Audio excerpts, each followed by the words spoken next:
I have since grown to know her as a very good friend, as someone who is always there whenever I need help, and who this year, well, actually happened just shortly over a year ago, but became the nationally syndicated radio talk show host of Eye on the Target Radio.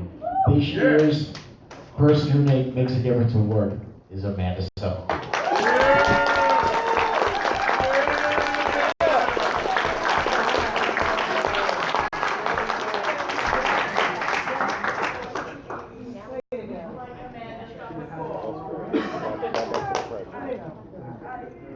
I just want you to know I voted for someone else. You guys are gonna make me cry. This is absolutely amazing. And for those who haven't heard the story of I Want to Be Like Amanda Summerful, it actually started with I Want to Be Like Cheryl Todd.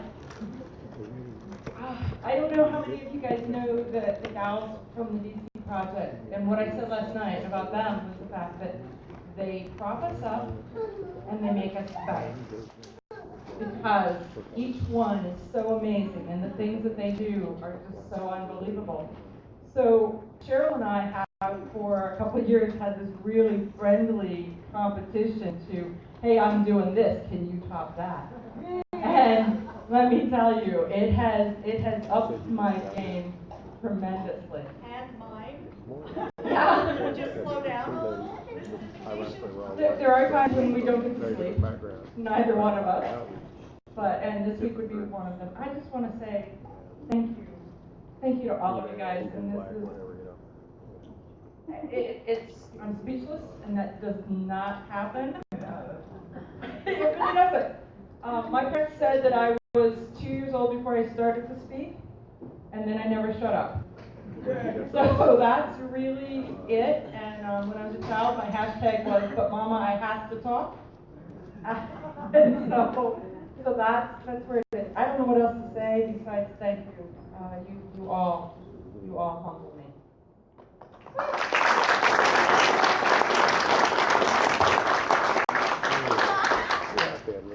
So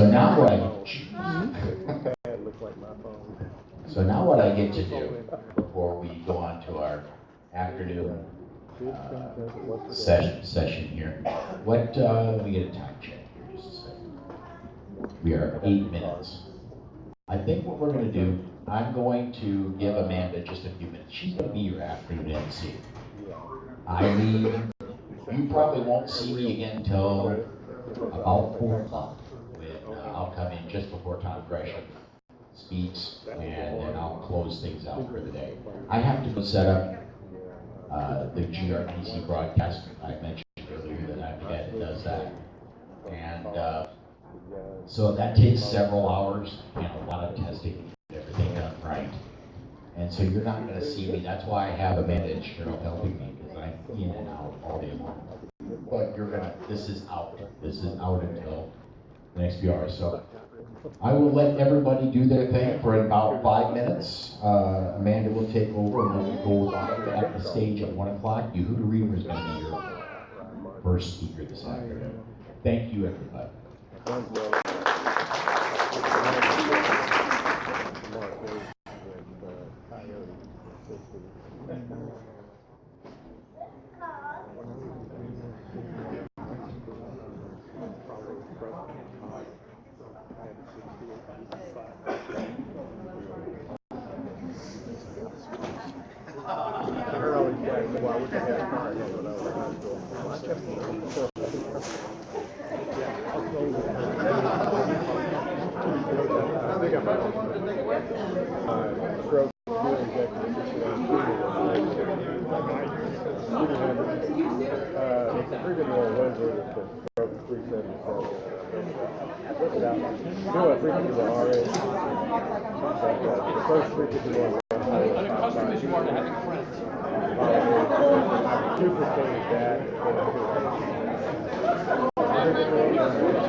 Had to go to 427.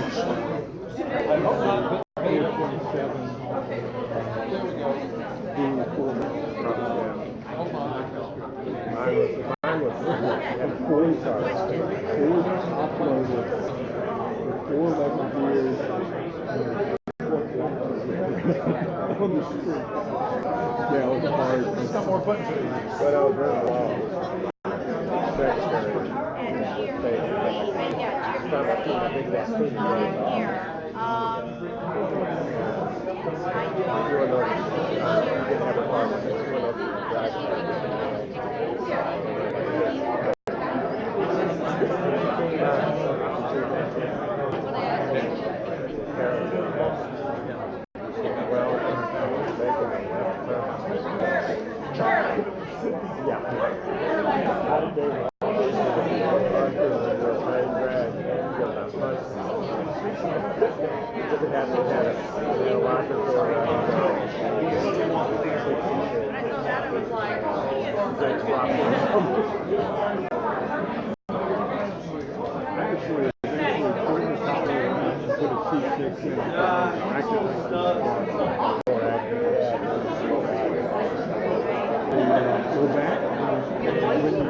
Yahoo and Ring, but I had you call it to the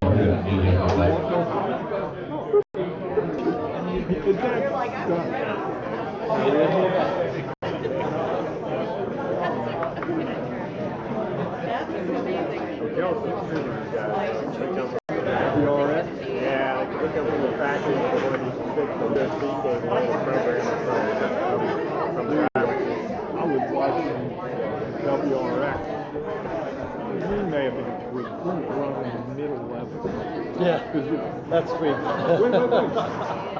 No, this dude, he wasn't running high track speed, okay, which is an indication of your power to weight ratio. He was running low laps, which is an indication that the four-wheel drive was launching him from the freaking hole. Great thing to do. Oh, shit. So, you know, I mean, he was beating me by probably and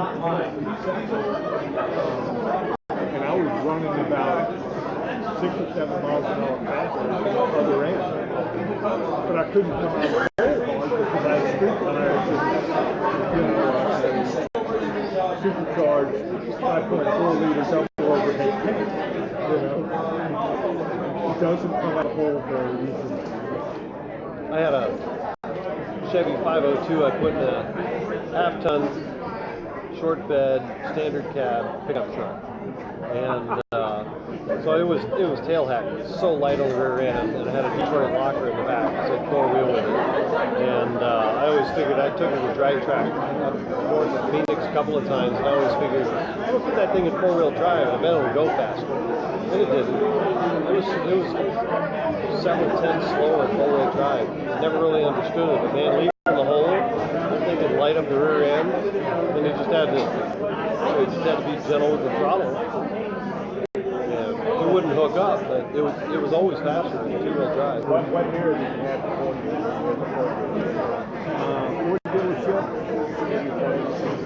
No, started in 2001. Oh, okay, too late. I was going to ask you how many essays there were. We bought the dealership in 2001, and then I sold my interest in 07, no, 06, and then my partner called me one morning and said, hey, we need some money for a Toyota dealership. I said, okay, they made me a shitload of money on Ford dealership. Like, that's a shitload of 500 money in 6 years, you know? So still got the Toyota dealership. Real money. That's A-OK. But, what's up? Not to go back down to memory lane, but before essays go. Three A's and 3 A's.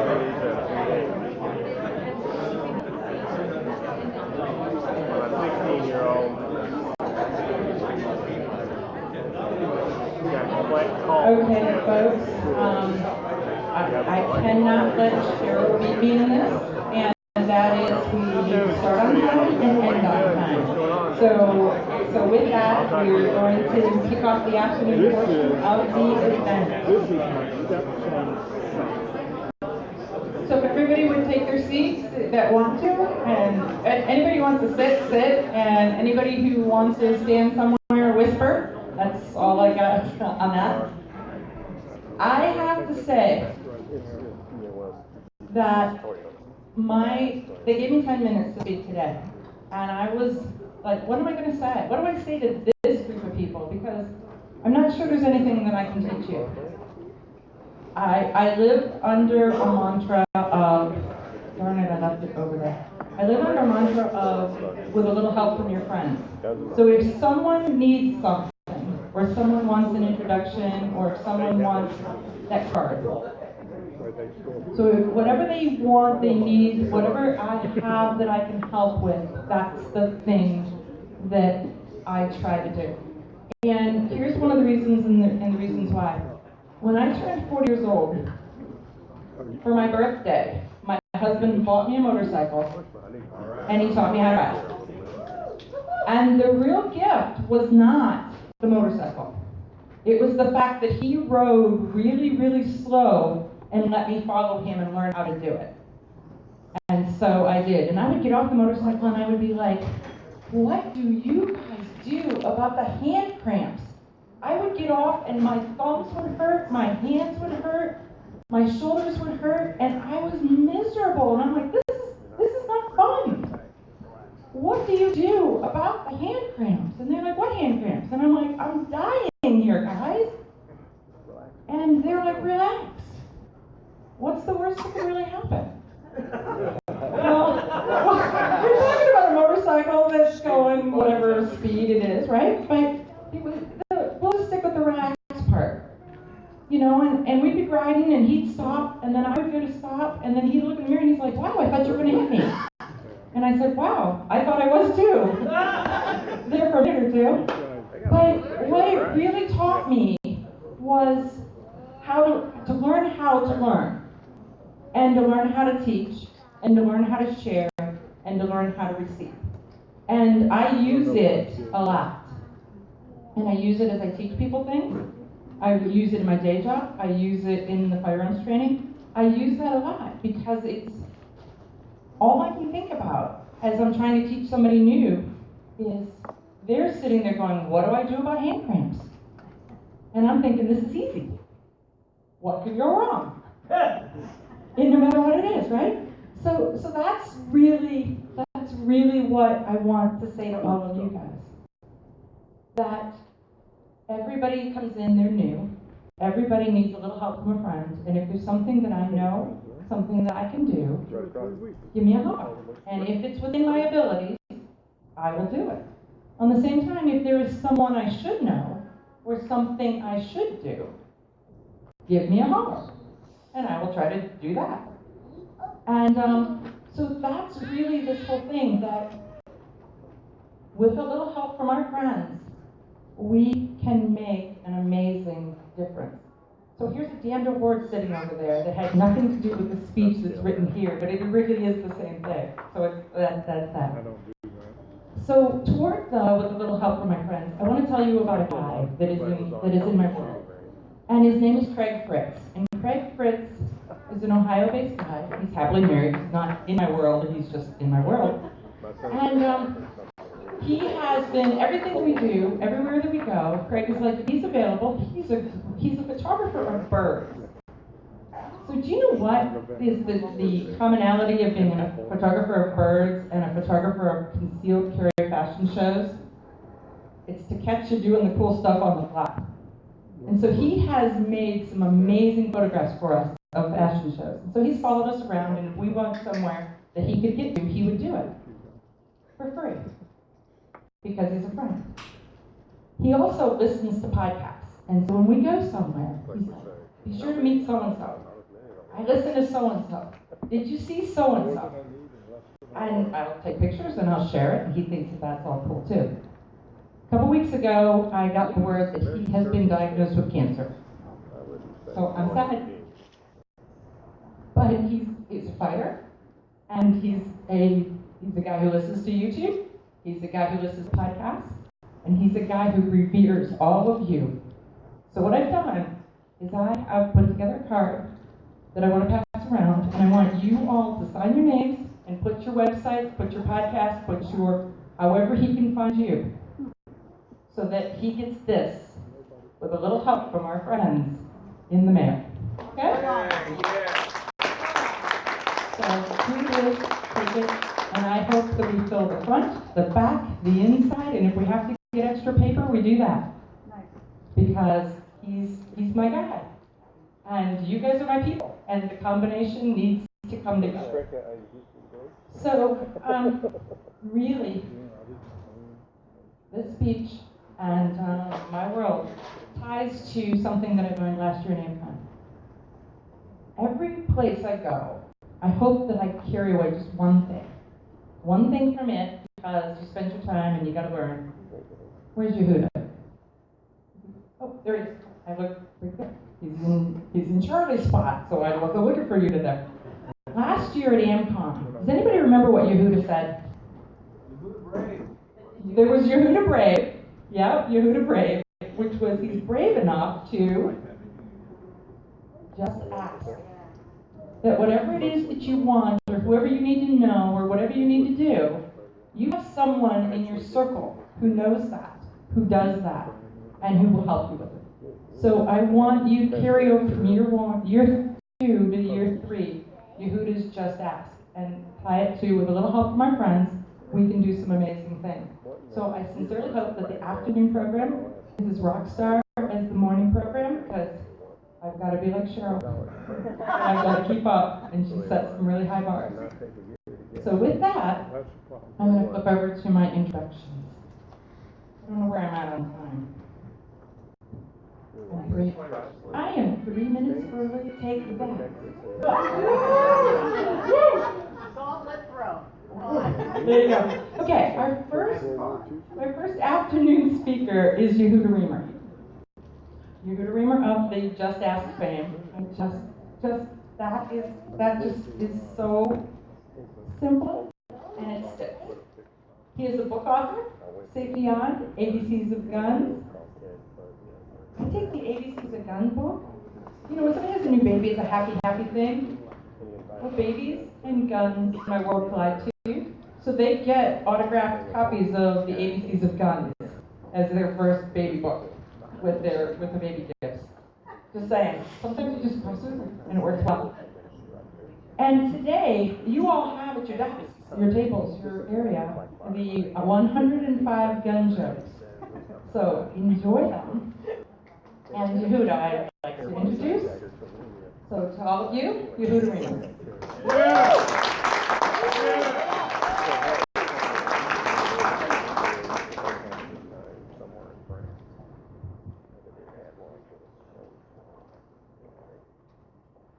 I envision this more with my laptop in front of me, but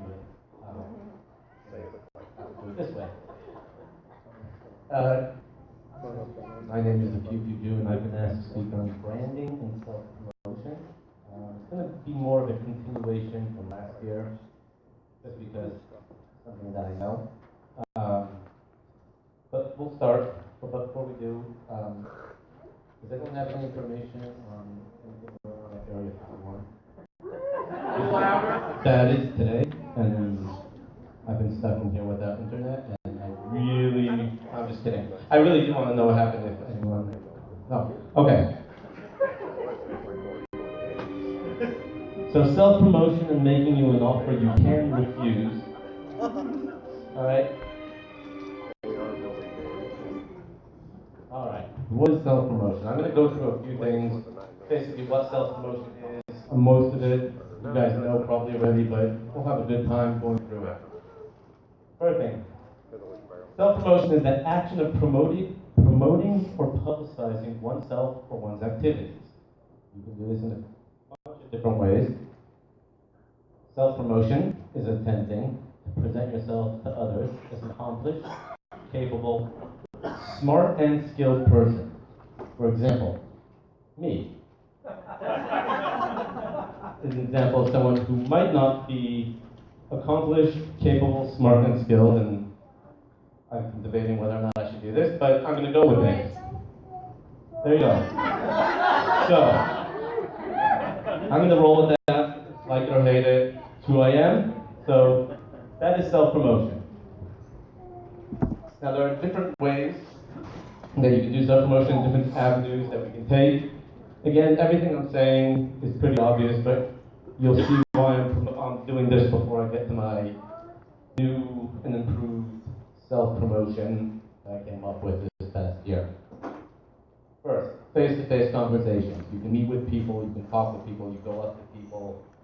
There's some people here who I introduced myself to, even last night at the DC project, people I've only been acquaintances with on social media, but you come up, self-promote, hey, I'm a Reamer, I run a company called the Pew Jew, I write children's books. So you come up to people and just introduce yourself.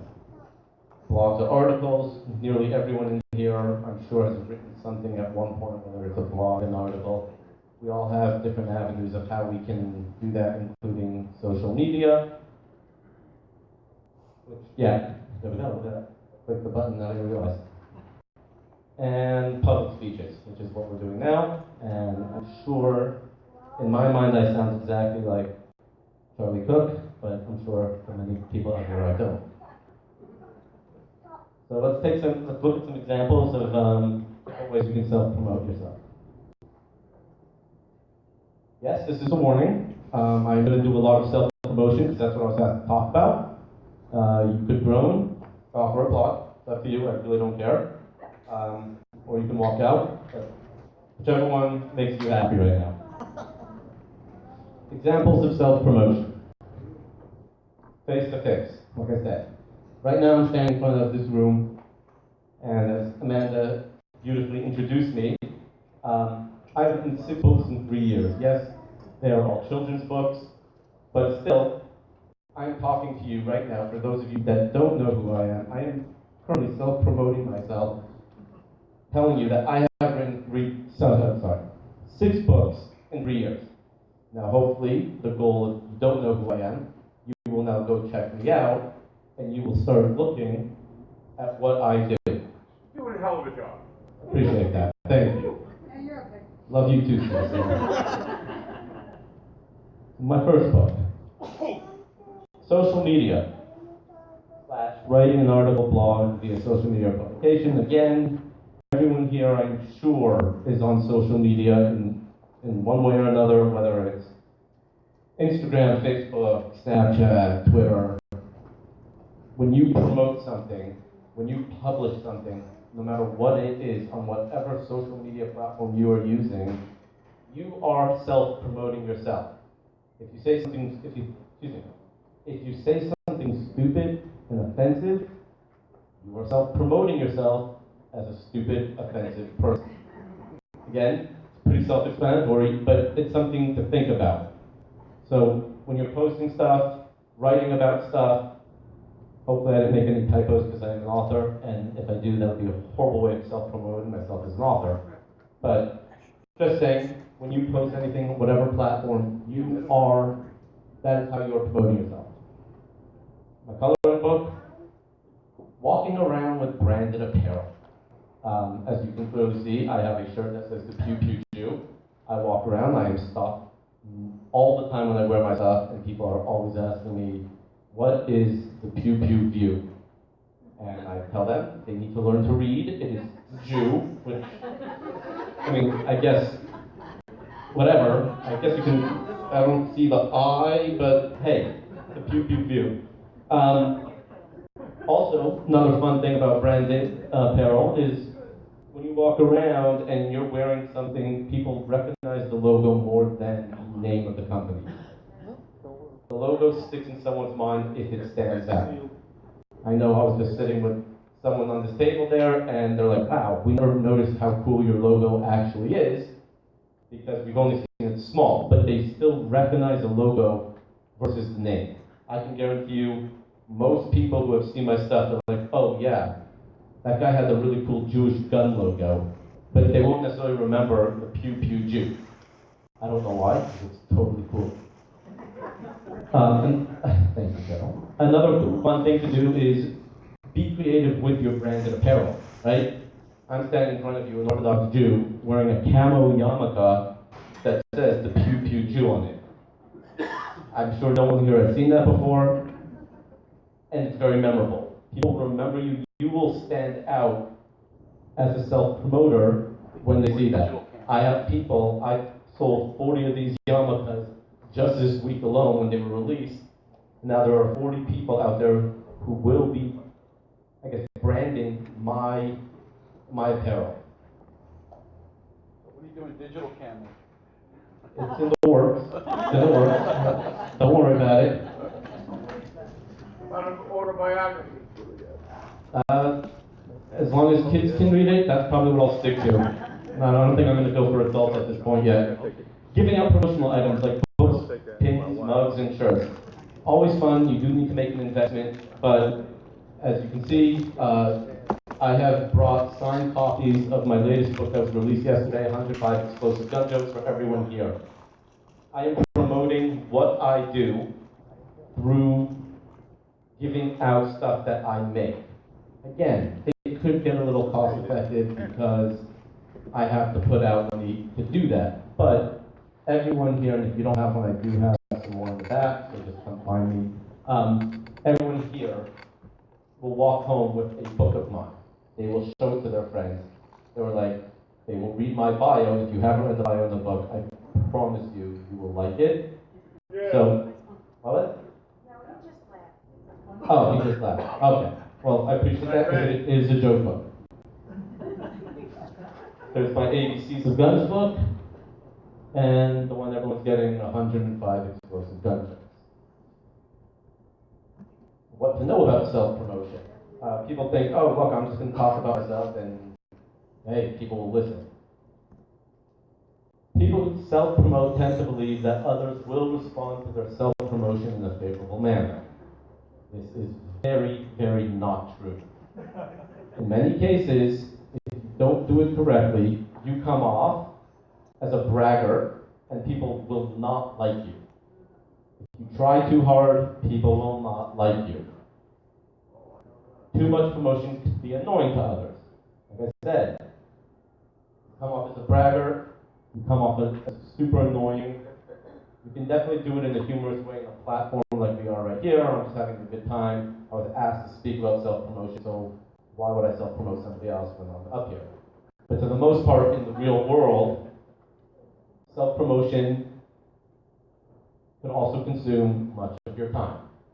When you don't have a team behind you, helping you, working for you, you are on social media a lot. You are doing all the work yourself. You are reaching out to people yourself. You are trying to get yourself booked on shows, booked on, podcasts. Cheryl, I'm still waiting for my invitation for the meeting. Anyways. When am I getting called out? Oh, you're right here. I don't know. Invitation. There we go. Well, Well well done. Thank you, appreciate that. There we go. Got an invitation to Cheryl Shub. So, like I said, it could consume much of your time, and it is something that we all spend, I'm sure, too much time on social media, so this just makes it a lot more. So, it's something that you need to know. In other words, don't make people wish they had more than 2 middle fingers, because they will definitely. There we go, there's your quote for the game. Oh my God. There you go, Amanda. Don't make people wish they had more than 2 middle fingers, because they will use all of them. The more you know. Thank you, Stewie. All right, me. Go back, go back. Go back to Stewie. Sorry. Good show. Okay. You boot up. This is nothing new. We all know all this. We want to know your secret and why I was asked to speak. Well, ladies and gentlemen, for the one-time low price of only $29.95, I can and will reveal how you can become a self-promotion guru and be successful. Yeah, I think that's what I'll wait. I have to fill up about 20 minutes, and I'm with it.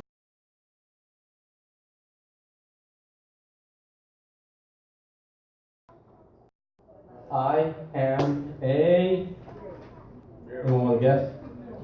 Pew pew. Well, yeah, I'm a Jew. That people who missed that point, or like, yeah, I'm. If you didn't realize I was a Jew yet, then get your eyes checked, glasses, contacts. You're a failure. Thank you, Carrie. I am a failure. There you go. That is my secret to success. I am a failure. And we will get to that, and I will explain it. Failures repeated. I totally messed up. Failures, repeated failures, are finger posts on the road to achievement. One fails forward towards success. It will take you 1,000 times to fail until you hit success. Meaning, you are much more of a failure than you are a success. But all you need is that one success to wash away all the failures. We'll get to that. A man can fail many times, but he isn't a failure until he begins to blame somebody else. Again, you are self-promoting yourself. At the end of the day, no matter how many times you fail, it's you. I know that sounds horrible to say, but it's you, it's not somebody else. And that brings me to my 5-shot rule. And this is where I'm taking what I spoke about last year to a new level and a new, a little more in-depth. So here's my 5-shot rule. You must be strong enough to stand alone. And we'll get to each one of these things as we go. You need to be smart enough to know when you need help. Brave enough to ask for it. Patient when you have it. And always be your biggest fan. So here's the benefits of self-promotion.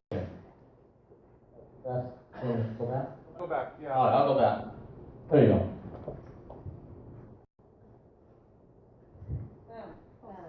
By a show of hands, who's ready for me to proceed? All right. One more second. One more second, okay. Thank you, sir. You're welcome. If anyone wants this, I will charge $5 per slide. Just let me know. I'll send you a screenshot. That was just for the 4 words, but I was nice to gauge it out for free. All right, so benefits of self-promotion. You get to pave your own way. You get to make your own rules. I think that's actually one of the things, so forget that. You get to pave your own way. You get to do what you want to do. You gotta make your own rules. And you don't live for other people, right? So with self-promotion, without someone else doing your promotion for you, you are controlling what goes on. You're controlling how you want to be perceived to the world. You get to be the person you want to be rather than the person that somebody else who's pushing your brand might envision. You are being you. And that's very important because yes, you could be doing stuff for other people. You could be, hey, I write children's books. That's fine. I want to sell my children's books. I'm sure people want to sell my children's books too. But at the end of the day, I want to be the person that I want to be. For the people that know me well here, I care about everybody, but at the same time, I don't care. It's who I am. You either like me, you hate me, take it or leave it. I'm not going to lose sleep over it. That is a decision I get to make. That's not a decision that someone else is going to make for me. Not easy to live that way, but it is what it is. I am not living for anyone else but myself. Be strong enough to stand alone. People will ignore you. It took me 5 years to get my first book published. Kids book. 5 years.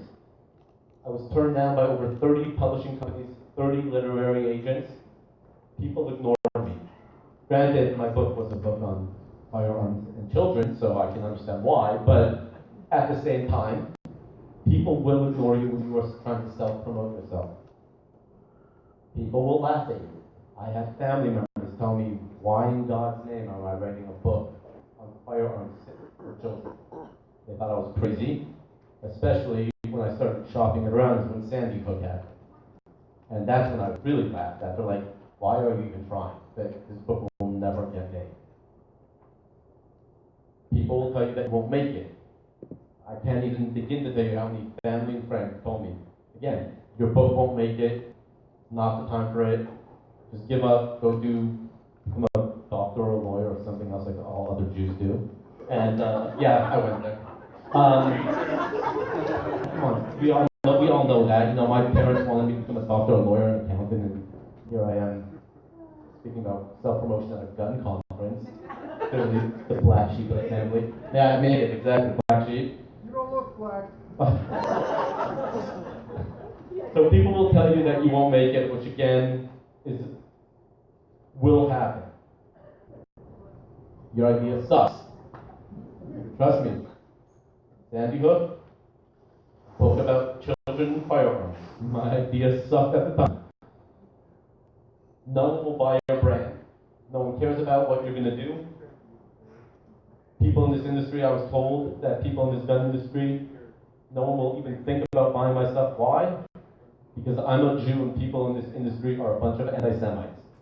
I was told that numerous times, and now here I'm standing before you, wearing a camo yarmulke, a Pew Pew Jew brand, that people are buying. Thank you.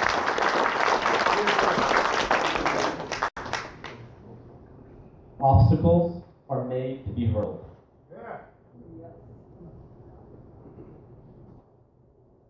That is me in the picture.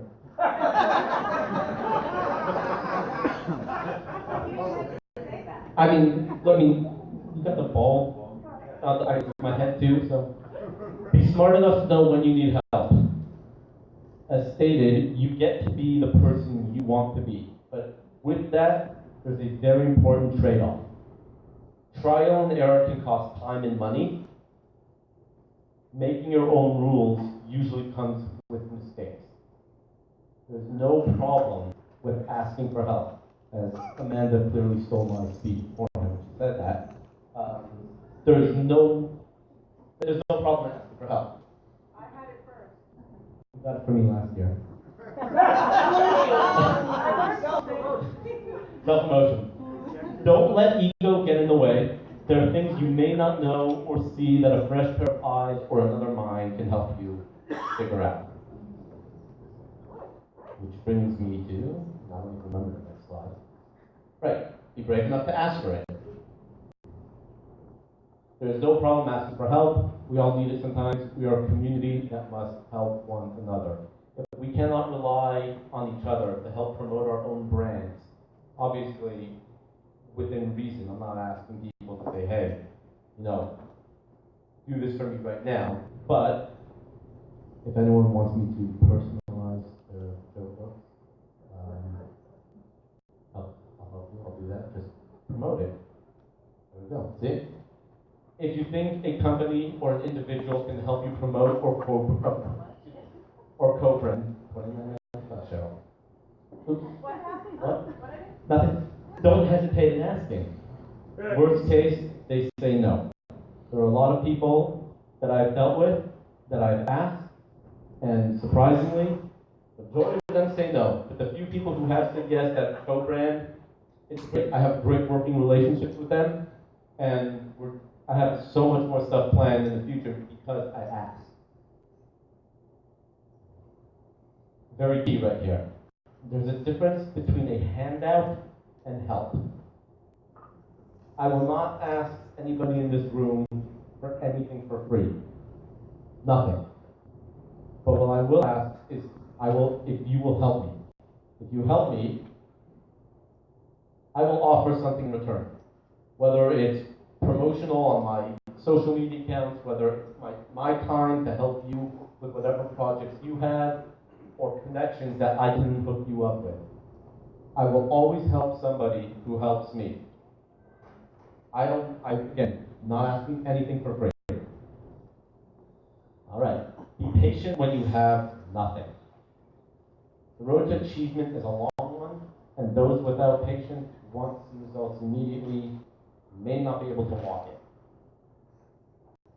it. Be patient while you're standing alone, while you're going through the whole process of promoting whatever you are doing, helps you focus on the long term. It gives you a moment to think about what's going on, how to reorganize, what you can do.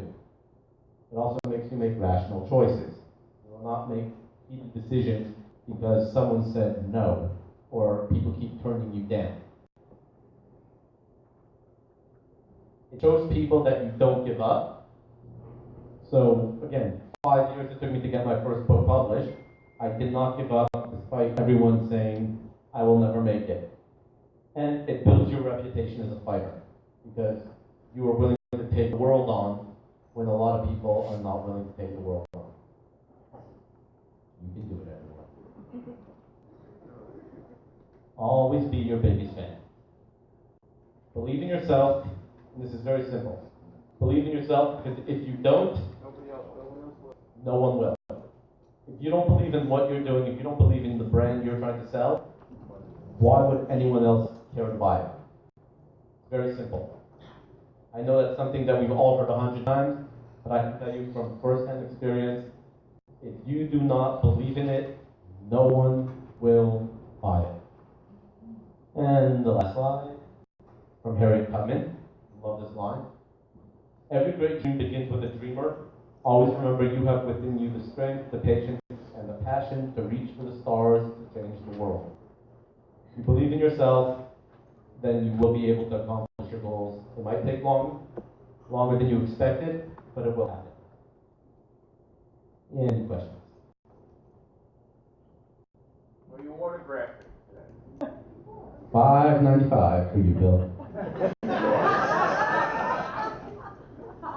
Plus tax. So Does that say the QQU? it does. Yes. You're welcome. Thank you. Yes, Shelley. I just want to make a comment. What he's talking about as far as community and reaching out and helping, he lives that. Last year we met, and what was it, just a couple weeks, 3 weeks or something after last year, I had a problem online. And I said, if anybody had any idea on how I can fix this, I have no idea what I'm doing, help me. That man picked up the phone and called me, and he fixed it for me. And now I have all your banking. You did? Well, my bank account has been so dry. Zero. Everything. But nonetheless, what he's talking about, he absolutely lives it. And I thank you for that. And Thank you. he does give back, and he gives books out. He does ask for return. It is a give and take type thing. Yeah, It's the lifestyle. wonderful. It's a mentality and a lifestyle. If you're not willing to, again, if you're not willing to help each other, we work in a community that truly is under attack, and you'll hear me speak about this on Sunday if you're around, that we're under attack. And if we can't rely on each other, then we're not going to, we're going to fail as a country, and our gun rights will be taken away. I know this is not the political spectrum, which I'm not going to get to it, but this is why we have to be able to help one another, and why we do really need to stick together. If you see someone, if someone posts, hey, does anybody know so-and-so? Right? I just posted a few days, was it this past week or the week before, I said, does anyone know Thomas Massey? Right? So I think Thomas Massey would love my books. He's right now, probably one of the only people in Washington who is outwardly vocal about being pro-gun and not passing any of these anti-gun laws. I can't even tell you how many people from the DC project message me like, hey, yeah, we know him. Oh, reach out to this person. They know him very well. Right now, I have somebody who's this week hand delivering all 5 of my books to Thomas Massey. And if you cannot rely on people in your community, then leave. This community is not for you.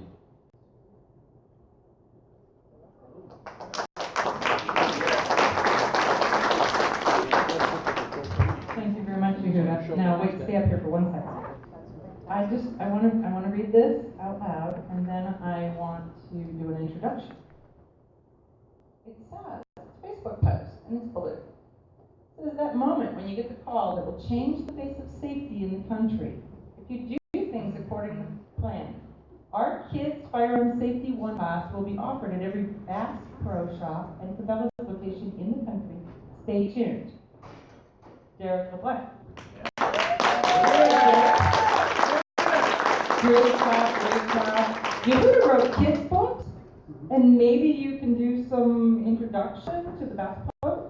Well, I'm gonna get my feet on Get it and in, go there. get in, then a little help from our friends. But no, I just wanted to, there you go. How's that for promotion? Right on. Cross promotion. Introduce this person or that person. Okay, congratulations. Our fingers are crossed, thank you. Okay, one little bit of fashion show housekeeping. I have, everybody who has, that's in the fashion show should have your gear. If you don't, then get with me at the next break. And I have one additional purse that needs to be modeled. Is there a female in the house that wants to also be in the fashion show? You're in. I have your thing. You don't have it, but I have it. I need one more. Gina, you'll be my guinea pig. Okay, got it. So okay, there's that. The fashion show has now been handled in a What time are we meeting? Pardon? What time are we meeting? 7 p.m. So we're just gonna. Most of you guys are pros at it, and those who are brand new, all I'm gonna tell you is follow the other ones. Okay. And we'll be good. But some of you guys have done it everywhere. You're pros. 7 p.m. where? It's going to be where the what do they call that time? Reception. The reception. Yeah. It's going to be where the reception is, which is in this room. So they're going to boot us out at 5, and then we're going to come back to it. So this room, I do not know how they're going to fit everybody into the room. We'll say that if you guys want to see, you probably ought to be here early because it's going to be packed. So our next speaker is Dan Moss. Dan, I've got a story about Dan. So, Dan wrote the book, Good Gun, Bad Guy. Have you guys seen his book? It's like Good Gun, Bad Guy, red label version, you know, and good things are done with red labels. You know, the Ruger shotgun, red label, you know, I'm sure there's a couple alcohols that are red label, you know, that kind of stuff. But his book, I was on an airplane once and I had his book, and it's got a kind of a black cover on it, red words, and a big old nasty looking gun on the front. It's a handgun. But someone that was in the seat beside me requested to move because they could not sit on an airplane next to Dan's book. That's how we roll, right? So I tell him that every time I see him because it's just like it's pretty amazing. But Dan has written Good Gun, Bad Guy, both the red label and the blue label. I'm not sure how he titles them, but red label, blue label works for me. And look him up. As Yehuda said, you know, you say your name, you say what you do, and Google him. So look him up, because the one thing that Dan does that I absolutely love is he tears apart the news media, their bias. And he shows us how to watch the news in a completely different way.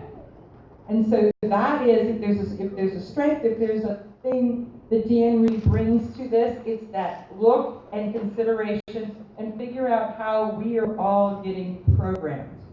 Because it's amazing. As you watch him break it down, it's like, why didn't I think of that? So, everyone, Dan Moss.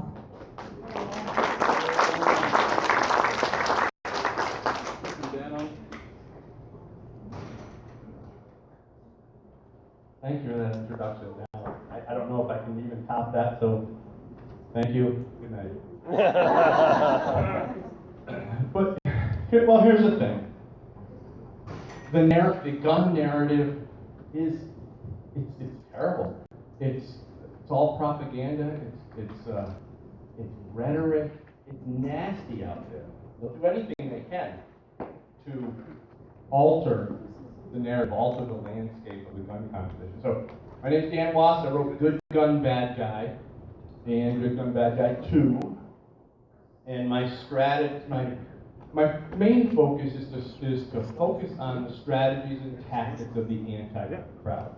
So I try to, like Amanda said, I try to uncover and I try to reveal some of their secrets and some of their tricks and some of their little ways that they can manipulate people and manipulate the thought process of Americans the way we think about guns. And I was on a plane, just on a plane today coming over here and talking to the woman next to me, and I realized that people are really brainwashed when it comes to the gun conversation. You know, we can talk amongst ourselves and have great conversations, but the minute you talk to somebody who doesn't know anything, who's been conditioned by the mainstream media, you realize that it's really an indoctrination of sorts. She says, I don't think anybody needs these automatic guns just spraying bullets. And I can't believe that. Maybe it's because I'm so deep into the... Hi, Cheryl. I didn't even see this.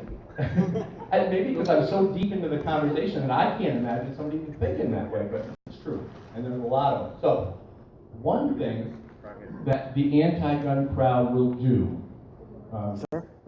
systematically is use terminology, anti-gun terminology.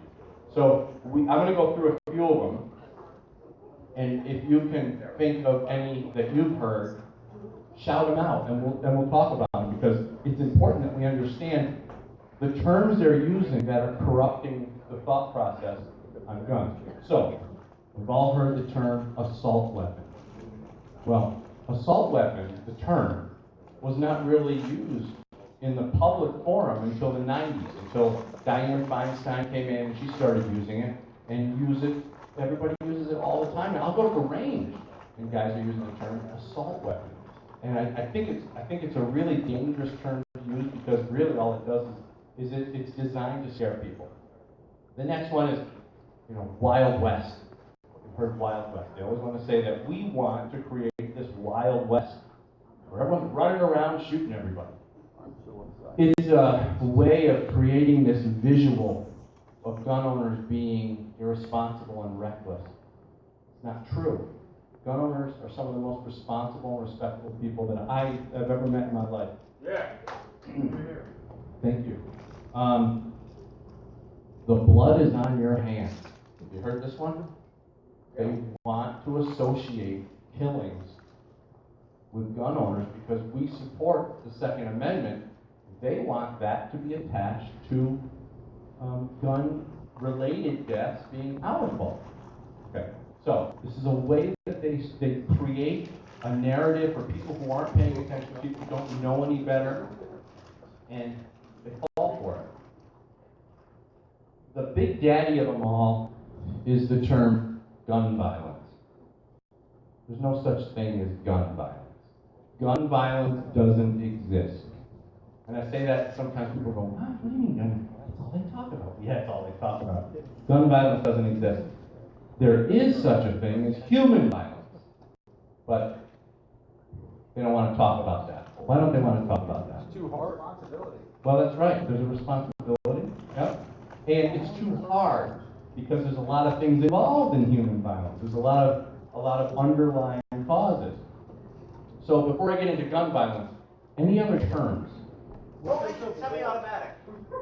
Fully and semi-automatic. Confusion between fully and semi-automatic. They love to conflate the two because people who don't know, they think that we're running around with these machine guns.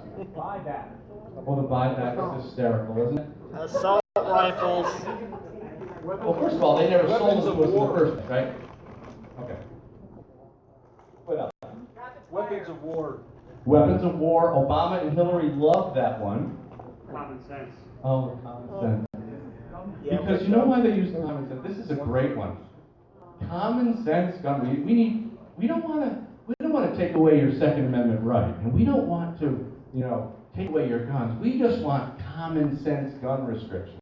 They're out of that closet. You see, Keeping our kids safe. when you attach common sense to something, the people who need to be seen as logical and thoughtful, they grab right onto that. Because they don't want to be seen as not having any sense, so common sense is a way of pulling people in. Yeah? Yeah, the one that goes with that, reasonable restrictions. Yeah. They're defined already. Yeah, reasonable restrictions, common sense, yeah. Shooting instead of murder. Oh, the shooter. They love saying the shooter instead of the killer, right? No, not killer, that's the murderer. Murder, okay, murder. Murder is a crime. Killing, we kill stuff all the time. Okay, good point, good point. Recover Of recover it. There's so many different things. So what happens is people who don't know any better, they fall into this stuff and they get scared and they go along with whatever gun restriction du jour they're pushing that week. So anyway, so we talked a little bit about gun. There's no such thing as gun violence, but they never talk about human violence because most often it's the policies that the gun grabbers support that cause the violence in our country. Gun-free zones. Gun-free zones is probably my biggest pet peeve, the gun-free zone. I'm going to get into that in a minute. It's anti-gun, it's anti-rights. Yeah, exactly. It is anti-rights. But I want to talk a little bit about not only the term gun violence, but also the straw man argument. Do we know what a straw man argument is? Okay. And if we don't, I'll explain. In this case, a straw man argument is a misrepresentation of guns. So here's an example. They'll say, we need to do something about this gun violence. So, in this case, guns are the straw man, and this is the problem. Gun owners instantly start defending. We start defending ourselves. So, they'll say, we need to do something about this gun violence. Well, we start talking about our rights. Well, the problem with that is we never ask them, for instance, what have they done to reduce political intolerance that causes violence, like the Steve Scalise attack at the ball field. They don't talk about this stuff, and we always find ourselves on the defensive side of the conversation. We're always defending ourselves. So here's another example of a straw man. You gun owners want every teacher armed to the teeth, and I'm sorry, but making teachers carry guns against their will is dangerous. So the straw man argument there is, see, we never ask them, well, how do you feel about the gun-free zones that you support? Don't you see that, aren't you taking any responsibility for the killings that occur in the gun-free zones that you support? They support the gun-free zones, and it's exactly where the killers go first because there's zero opposition. So, somebody talked a minute ago about gun-free zones. So let me ask a question. On what planet does it make sense to bus hundreds of children into buildings all across the country, keep them in there for 8 hours a day, 5 days a week, remove all forms of self-defense, and then post signs on the building that say everyone inside is unarmed and helpless? Planet socialism. Communism. But their straw man argument is that we want to force teachers to carry guns. Who's we? Gun owners. No, they say we have to do something. Oh. Something is a phrase, it's bad, and we, ask them, who's we? Who's we? They can't answer. Yeah, exactly. Yep. We, the government. Another one would be, you gun owners want everyone running around with guns like it's the Wild West. And the straw man argument paints a dishonest picture, but the problem is we often find ourselves defending the straw man. When someone accuses us of something, it's our natural instinct to want to defend ourselves. And it's just human nature. But the problem is when we defend defend a straw man argument, like you gun owners want everyone running around like it's the Wild West with guns, when we defend that, we're validating the straw man argument.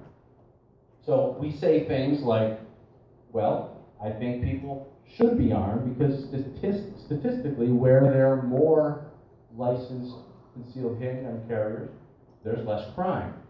And this is true. But congratulations, by saying that, you just validated their straw man argument. And that's what we don't want to do. We could say, and it's quite a fantasy you got there with your little Wild West scenario, and do you create these fantastic visuals with everything or just guns? So, an important piece when talking to the anti-gun crowd I've found is to put them on the backside of the question. Put them on the defensive side of the question. It puts them in a defensive position and it gives you a little more control of the conversation. So, can anyone tell me any other straw man type arguments? Can you think of any? They use the label victim for the criminal perpetrator that got shot by the police or the intended victim. So you're saying they straw man The gunshot victim.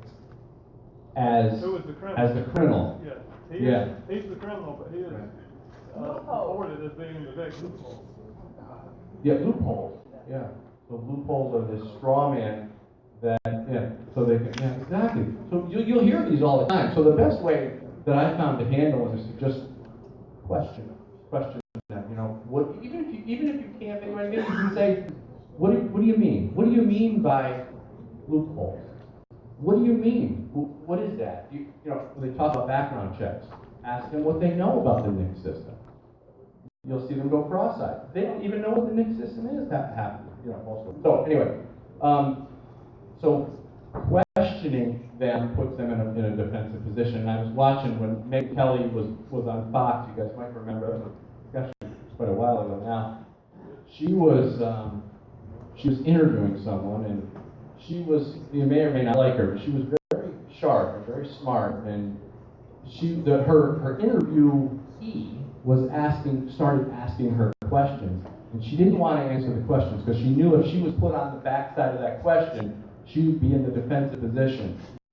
So she flat out said, I will not answer questions. I'm asking the questions. And that's the strategy, taking control of the conversation.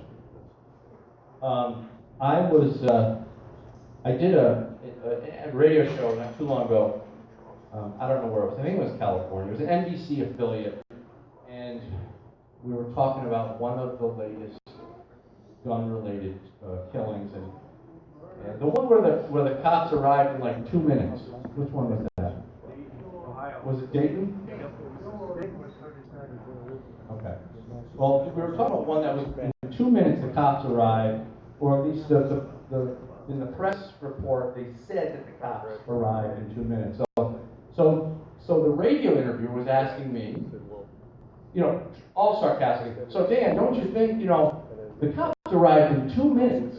Don't you think that was quick enough? But the reason he said that was because he was trying to devalue citizen gun ownership and put a value on the idea of cops coming to the rescue. Okay? That's the narrative. That's the mindset they want you in. So he said, Dan, don't you think that 2 minutes was quick enough? And I said, well, I don't know. 5 people were killed. You tell me, was 2 minutes quick enough?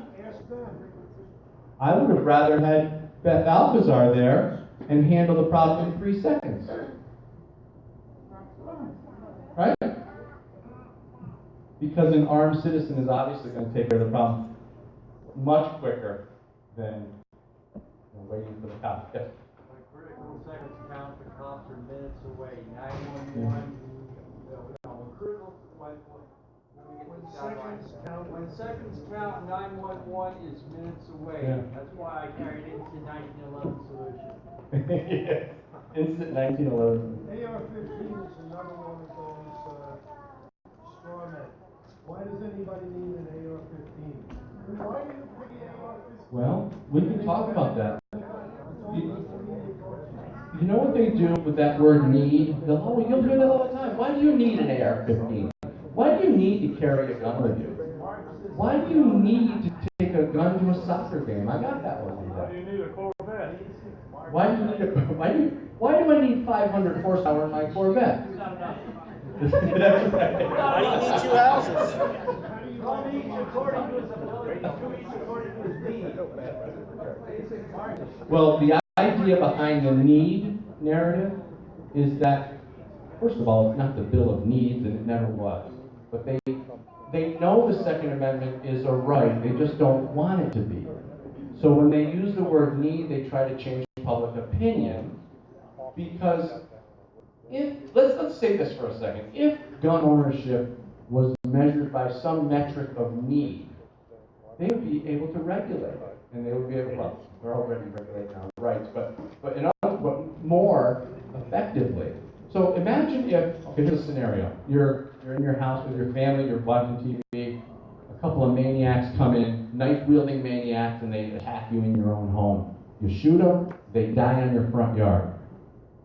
How many lawyers do you think would be lined up to argue that you didn't need to use a gun? You could have used a baseball bat. You could have ran away. You and your family could have hid in the closet. You could have begged for your life. But you didn't need to use a gun. See, they want gun ownership measured by a metric of need.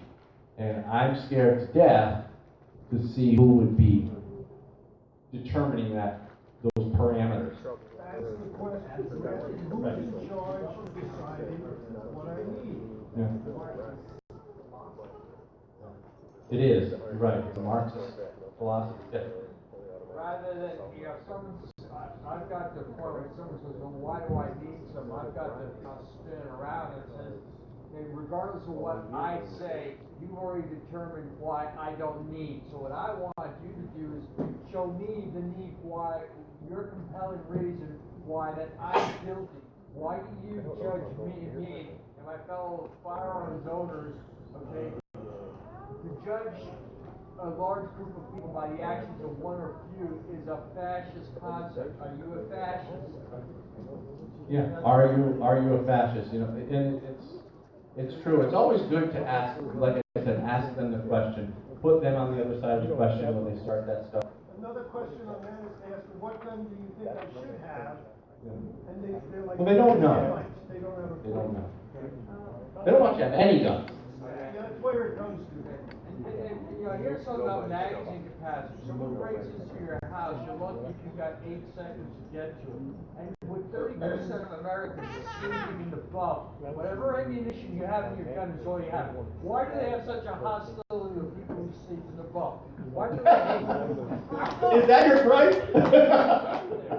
Why do they have such a hostility to people who sleep in the bunk? 30% of Americans. Is that? I didn't know there was a poll on that. I didn't see that poll. Literally. It's discriminatory. Nobody thought that, I hope. Let me touch on one. Oh, we're right. Okay. That's all right. You know what? We're going to talk about this tomorrow. I just want to thank everybody for having me here and being here.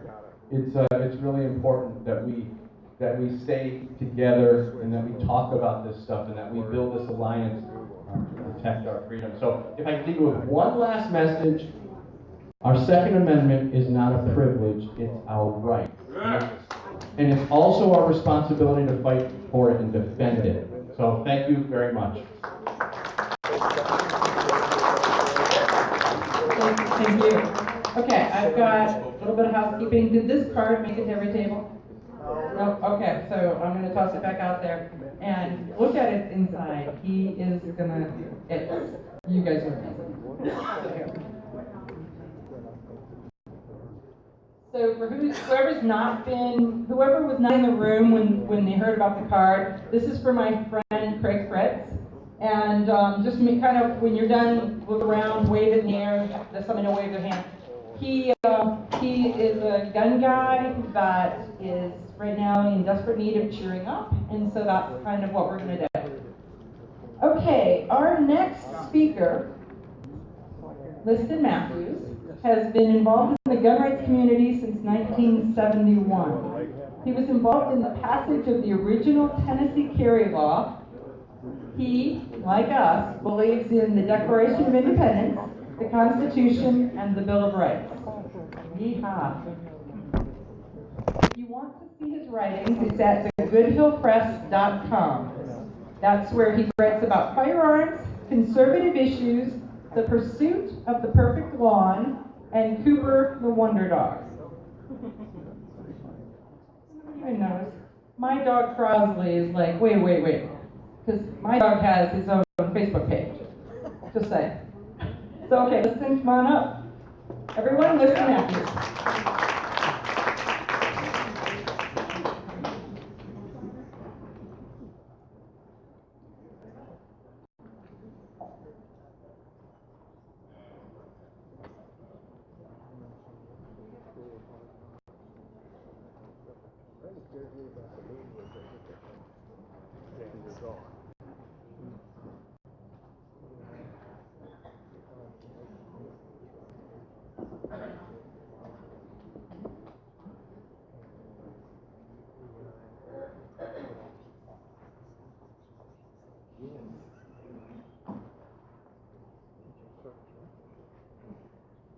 It never works.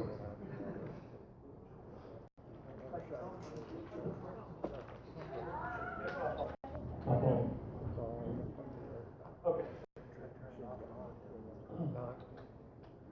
I didn't volunteer for this, so you get what you get. Okay. I've done this some, and I certainly don't know all of it. I'm presenting this as a sort of a give and take, just like Dan did. Share your ideas, and I can tell you some of my experiences, and you may have some experiences, and you might be able to have some in the future. Okay. The title of my presentation is Dealing with the Media, the Press, and Effective Legislation. What we're trying to do is get the word out. Now, I gotta say, I think we live in perilous times because we have a great deal of stuff on the other side. We've got money, we've got the alphabet press, all telling the story the other way. So we've got a big thing ahead of us here. Who is this guy? I'm Liston Matthews. I've been shooting since before I can remember. I had a lever action Daisy. How many of y'all have one? Yep. Anybody? You of you? Okay. And then I got a Model 25 when I was a little older, and those were powerful BB guns back then.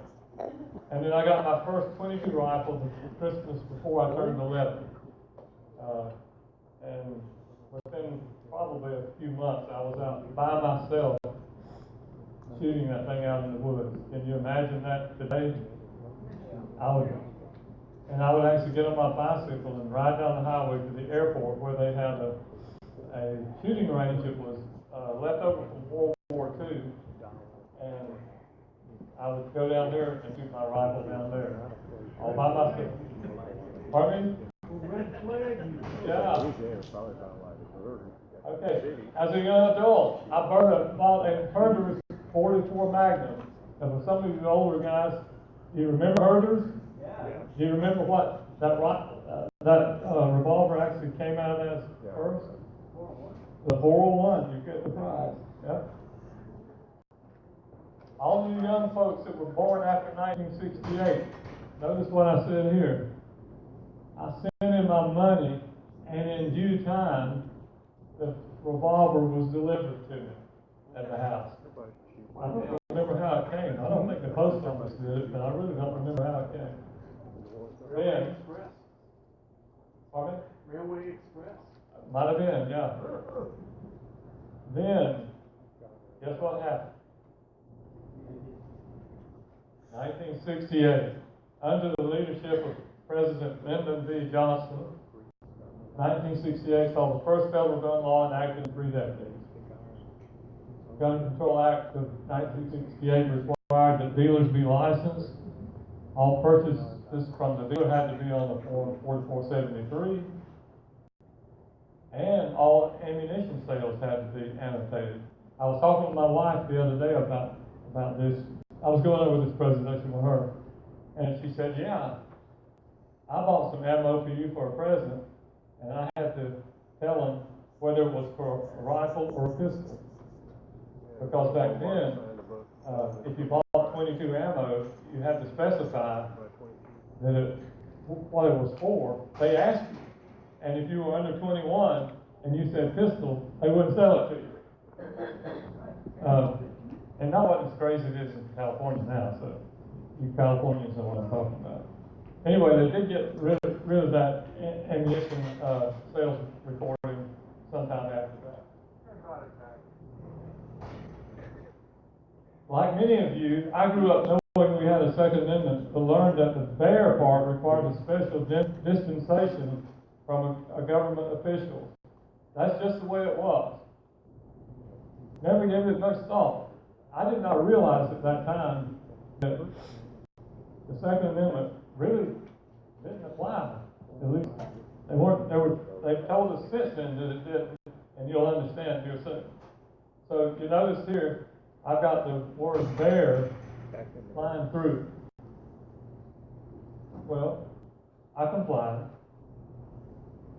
In September 1971, I dutifully went down to my local ordinary, in a lot of places they call it probate judge, and I applied for, paid my fee, and got my pistol toter's license. I mentioned this last year that I had this, and I found it and I thought I'd show it to you. And notice, yeah, you see the words, don't you?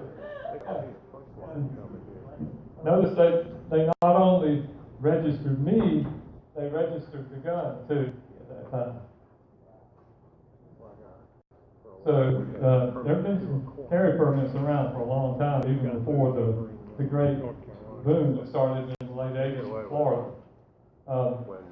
Now, I never did the research, and I really wouldn't know exactly where to look, but I think that this Georgia pistol toter's license was a Jim Crow law. I think that, if you weren't the right skin color, just to be honest, you wouldn't have got a pistol toter's license. Many of you have complied too, okay? Depending on where you live, you supplied some government agent with some sort of documentation in order to keep and or bear arms. I spoke to Rhonda earlier. You got a FOID, right? The Form 4473, every time we go by from a dealer, we have to fill that out. In Florida, the concealed weapon or firearm license. In Tennessee, a handgun carry permit.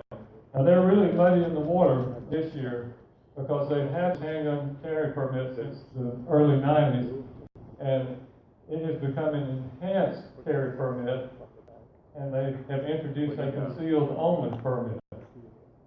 It'll be interesting to see how that works out there in the state. You got a concealed only, so if you show it like they do in Florida, if it gets accidentally exposed, you could get, charged. 2019, our side has mostly been on the defense since that 1968 law. Would y'all agree with that? Yep. Well, I said mostly. Okay.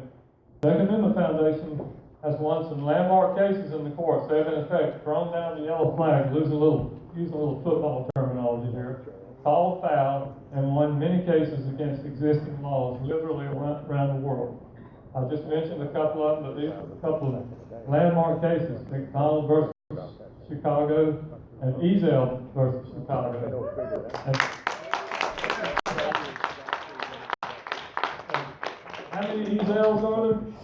Right there! Stand up. Isn't there an Ezel 2 also? Have you won 2, or is it still? Okay. an investor to build a brick and mortar gun range in Chicago. Yeah. Blend together. So anyway, those were two big ones, the Second Amendment and Foundation, and others have also been involved with. We're in the Second Amendment community are just as prone to talk into our own echo chamber as the other side, the gun batters. But the downside to this is the people that need to hear it don't really hear it, because if we're regurgitating it among ourselves, then it's just us, you know. And so I've done a lot of things in my life, just sort of fell into it or came into it from the back door. That's just the way it's panned out in my life. But anyway, I didn't really set out to be a gun rights activist way back when, although I ended up going in '94 to that event in Washington. They had a big gathering there in Washington, D.C. Some of y'all don't even know about that. Huh? Since a park across, there were two of them. There's one in downtown DC and one in the park across the river, right? Well, this was in front of the Lincoln Memorial. Maybe they won. Okay. Anyway, they don't hear our message. So what did we do? Well, we expand our knowledge. And there's some good books out there. Some of you probably read John Lott's The War on Guns and some of his other books. Dan earlier was talking about the Wild Wild West. And if you really want to hear about the Wild Wild West, I advanced that. Yeah. Okay. Check out David Koppel's book, The Samurai, the Mountie, and the Cowboy. As it turns out, in the Wild Wild West, it wasn't nearly as wild as it was in the mile east. It was a lot safer in some of the western mining towns than it was in New York City back in those days. Yeah, and reading his book, I learned that a lot of the people that were being killed in the Wild Wild West were basically gangsters who were killing each other, which is similar to a lot of what's happening today. Yeah. Anyway, David Koppel, John Lott, Emily Miller, Stephen Hallbrook, and there are other good writers out there too. And I don't mean to leave anybody out. I just took a little sample here. And then listen to some good podcasts. Of course, the Polite Society podcast. John, stand up. Rob, are you still in here? Rob? Is Rob here? Go ahead, John, stand up. Yeah. And of course, everybody knows Paul. And Rob is like a butterfly. He flips around everywhere. You never know where he's going to be. Okay. Anybody listen to Tom Gresham's Gun Talk? Yeah. Yeah. You can pick up a lot of stuff, good stuff there. Downrange Radio with Michael Bain. Yeah. Michael. And then Art American Radio, Mark Walters. And there's others too. Okay, so you want to study. Okay? And then start picking out some of these anchors on your local TV stations. You probably will seldom have a chance to deal with national people, but you never know. This guy here is a pretty good guy, really, John Becker in Knoxville. And I've had several dealings with him over the years. And I just found this recently on the webpage, so this is current information here. You'll notice he has his Twitter and Facebook over there. He's got his email address down there. I prefer to use email because that's more or less aimed straight at the person. And I feel like there's a better chance of them seeing something if I send it to them there. Reach out to the anchors if you see them make a mistake. Here's an email that I sent to John some years ago. Notice I said, in your 6 p.m. report night about carry on campus, you stated that faculty and staff who carry on campus must register their guns. Well, That just wasn't the case. I said, the fact is they're not required to register their guns, they must register themselves. They passed a law in Tennessee, the background of that, requiring the faculty who had carry permits that wanted to carry on campus to go down to the campus police and register with them. I went on and said, I reported on this on my blog. This is my other blog, knoxguy.com, one that's gone dormant since I left Knoxville. I'm sure you want to set the record straight on the night book, thanks. And I always try to be courteous with these people, and you know, we're the good guys, we should be courteous, even if you are fighting mad at times. Okay, sometimes they answer.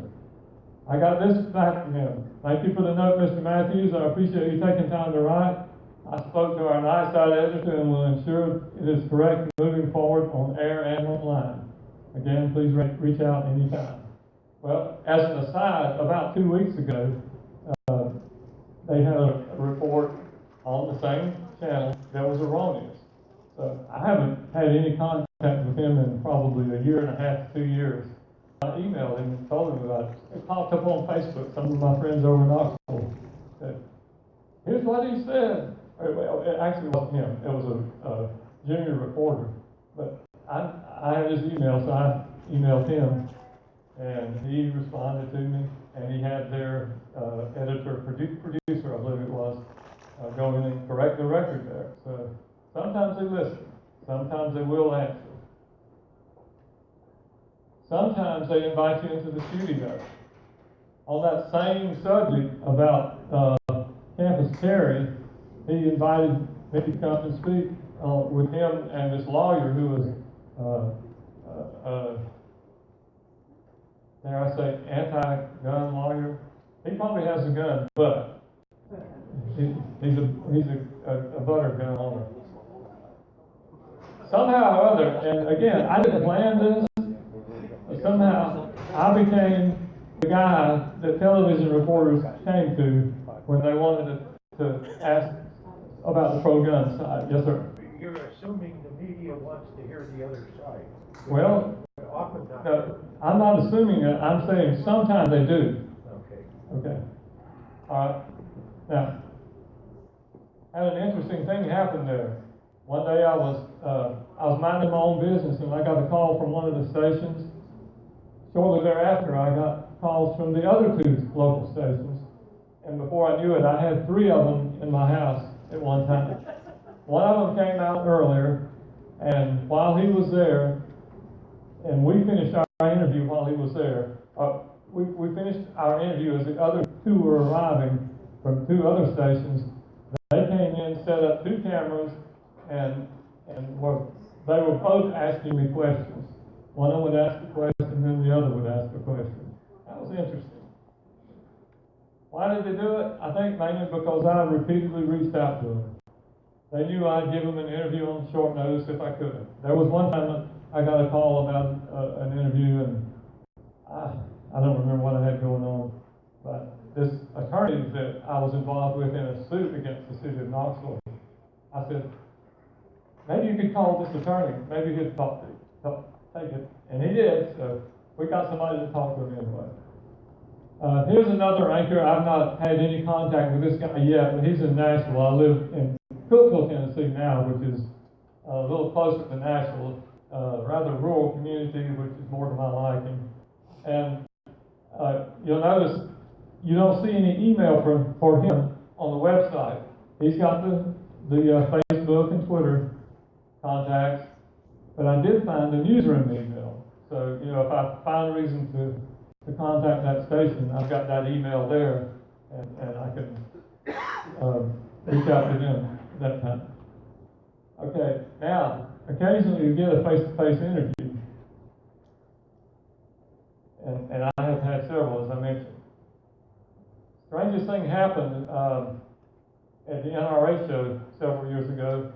I was walking along minding my own business, and this guy in one of those big hallways, he said, excuse me, you got a minute? Well, yeah, sure. He said, I'm with the NPR. Would you be willing to do an interview with us? Huh? And He actually set me up to interview with one of their NPR personalities, which leads me to what, addressing here, down here. Begin by asking the reporter if you may see his state-issued reporter's license. Now, what do you think they're going to do when you ask that? Oh, you're freedom of the press. Well, I don't have a reporter's license. Well, why not? Well, there's the answer right there, that First Amendment. That doggone First Amendment, you know, it just makes it so that you don't have to have one. And it's really fun to ask that question and say, okay, you recognize that the First Amendment guarantees a right. What about the Second Amendment? Shouldn't it guarantee a right also? I mean, it is there in the Bill of Rights. And they just kind of squirm around a little bit, and it kind of puts them off guard a little bit. Then you go on with the thing. It's fun, okay? Number two, do your own recording.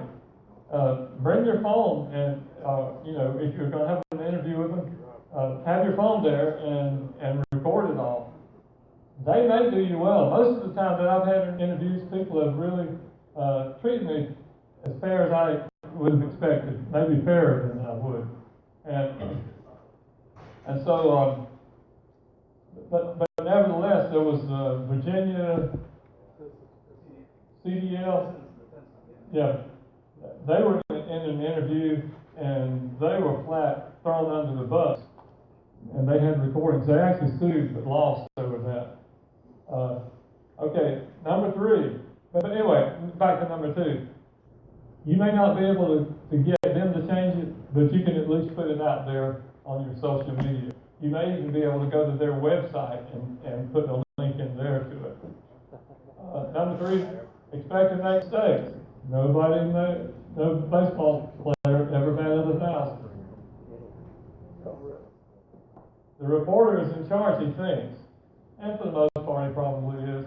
But if you're smart and listen, and as Dan mentioned earlier, some of these terms that they use, you can turn around. And by the way, this is Paul Lathrop, whose picture I had up a while ago. Okay. Anyway, sometimes you can turn the terms around on them. Sometimes you can just redirect the question. Notice I said the last thing politicians do it all the time. They'll just flat out answer a question, and sometimes that's the appropriate thing to do. You know, if they ask you, do you still beat your wife? You know, maybe you ought to ignore that and go on and say something else. Redirection. When possible, redirect. Instead of simply quoting firearm statistics in the U.S., you should look at suicides worldwide. Japan, for instance, has practically no guns. Matter of fact, when I was over in Japan, I got me a plastic model of a Ruger 44 Magnum pistol, you know, a revolver. That's all I could have over there. So I had that. Okay. Already? Okay. Okay, anyway, Japan ranks number 14 compared to number 27 for the United States in suicides. So, although suicides are a serious problem in this country, eliminating guns will not eliminate the problem. Could there be some other factors? Letters to the editor. All right. I borrowed this stuff from the University of Kansas. They said if you give them credit, you can do it. I've got notes. If anybody really wants my notes, you can email and I'll be glad to send you my notes. I'll even send you the slides if you want. I got to rush. Okay. Here's a letter of mine from last year. I was talking, this was when we were over in North Carolina, to the News and Observer in Raleigh. It was about the bump stocks. Yeah, you know, I did it respectfully, even though I didn't respect them very much. One last thing, don't be rude. Use spell check.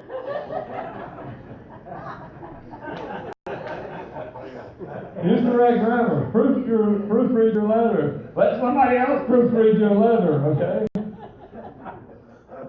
I'm almost done, man. We are engaged in a struggle with an opponent that is well organized and extremely well funded. For them, it's not really about guns, it is about power and control. Would y'all agree with that? Yeah. Yes. Winston Churchill said, never give in, never give in, never, never, never in nothing greater, small, large, or petty, never give in except the convictions of honor and good sense. Never yield to force, never yield to the apparently overwhelming might of the enemy. What's the worst thing that can happen in the long run if we lose?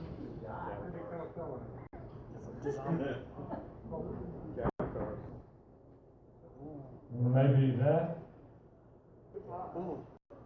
Can y'all see what that is? Those are GIs on the boxcar, but the German soldier guard, they're obviously captives. But we know the rest of the story. Thank you, everybody.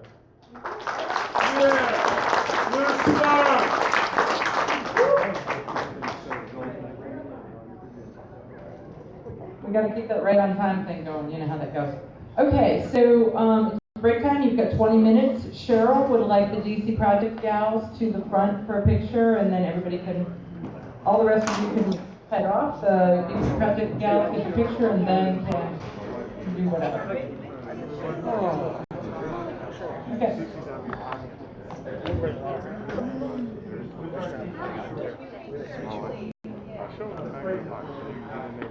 He's 2010 when I film up in 2013 with my boy. I have to say, meeting people all around.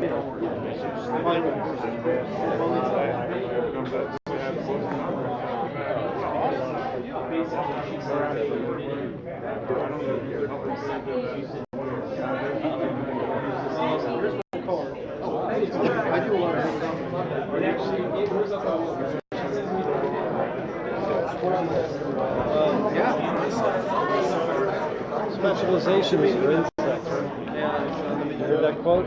Robert Heinlein, right? Yeah.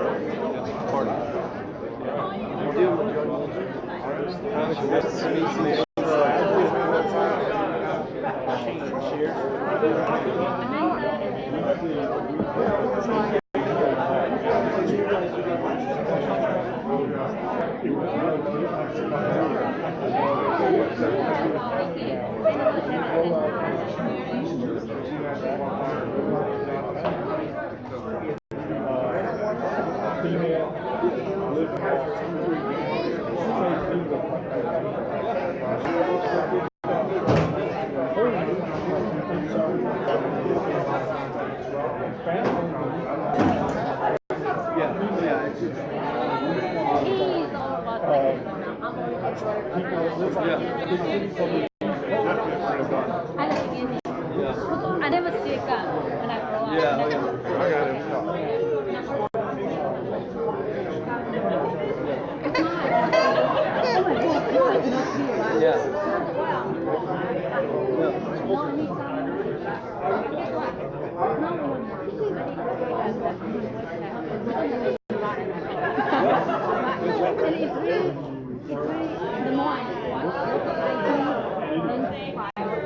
yeah. I was scared a little bit. Take a call. All right.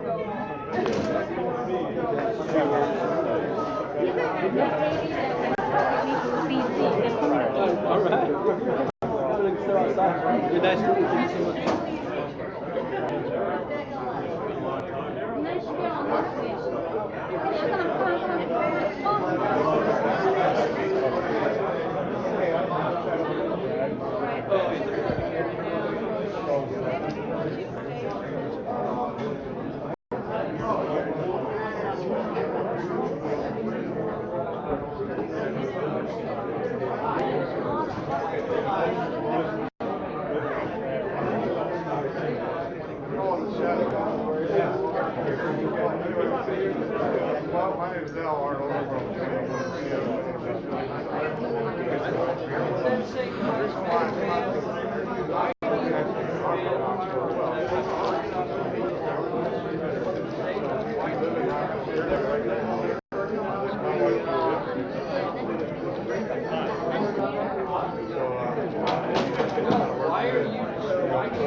Well, they're pretending to speak to the group. I am going to speak to the group.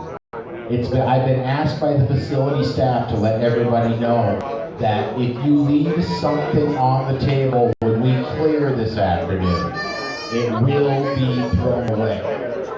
We're coming back to the same room for the reception tonight, but your stuff will not be here if it gets left. So not everybody's in the room. You can pass that along, and I'll remind everybody again just before we go home.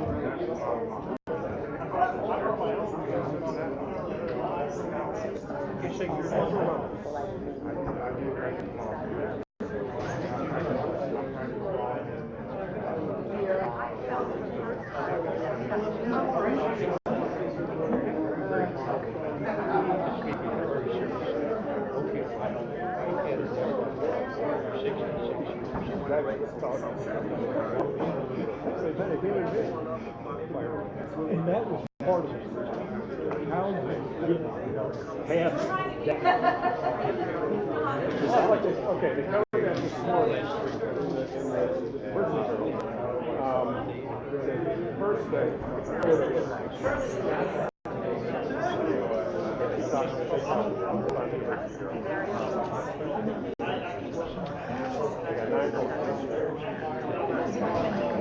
number one, only on and right there, yeah, people being themselves.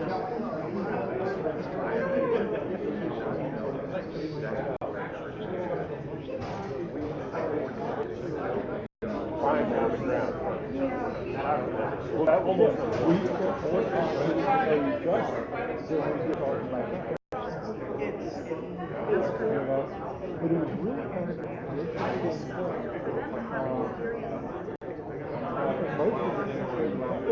whether it's by the front, if we still on Facebook, but it's not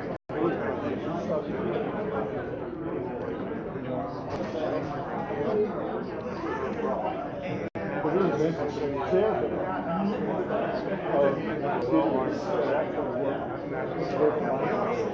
It is time but I thought we still got to really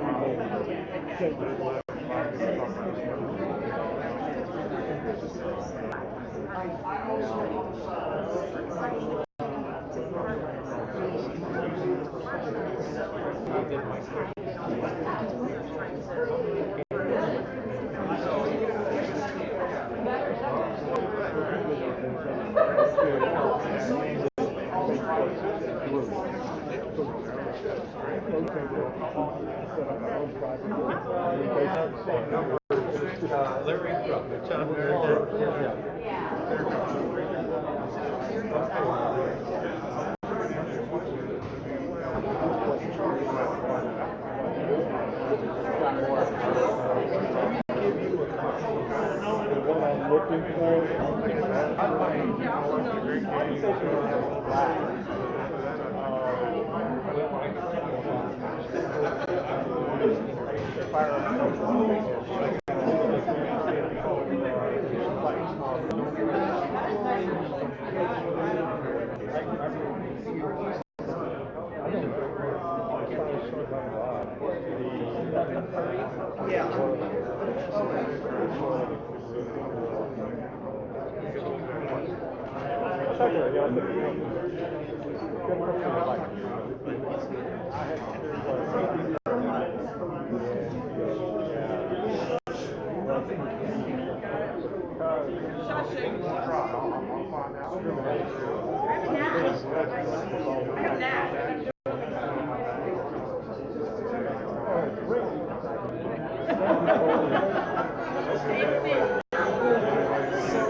No.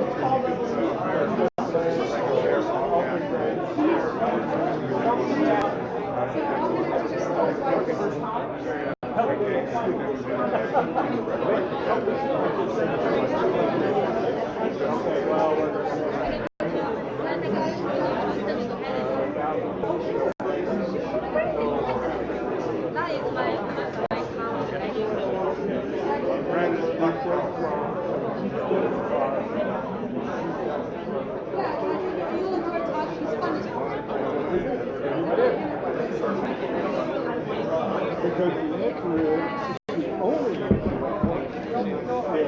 somebody like the flashing door. Okay.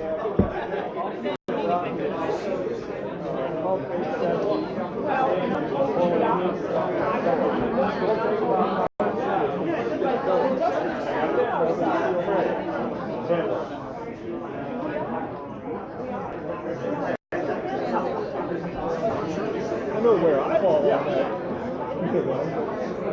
Observation, SRO, And the civility,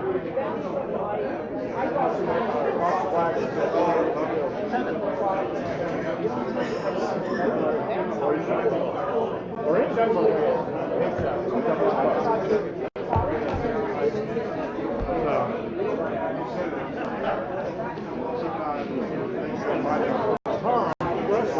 thank you for calling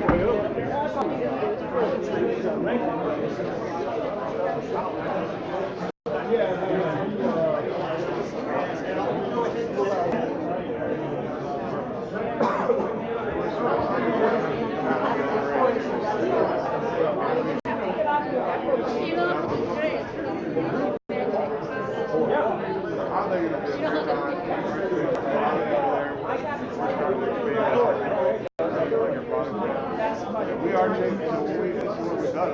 David and Ellen and stuff and other people.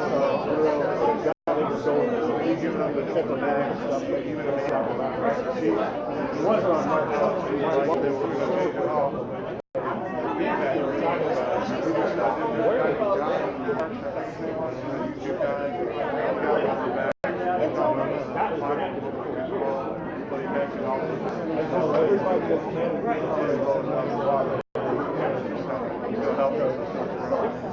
that would be our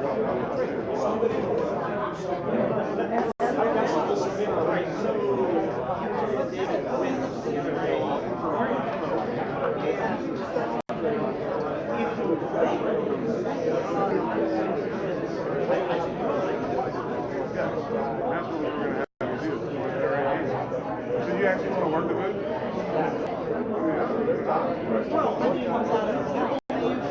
But I love it.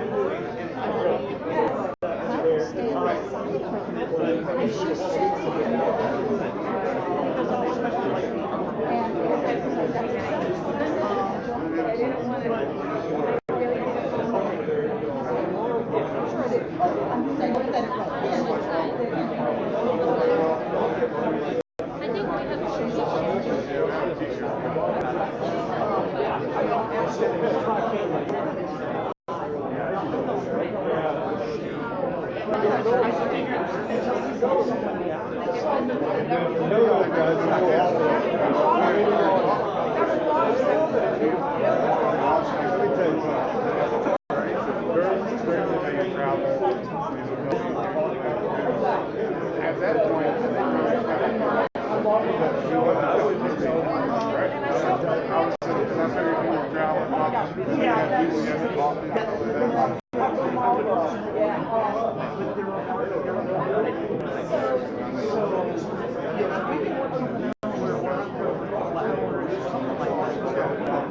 have the freedom to do what you want.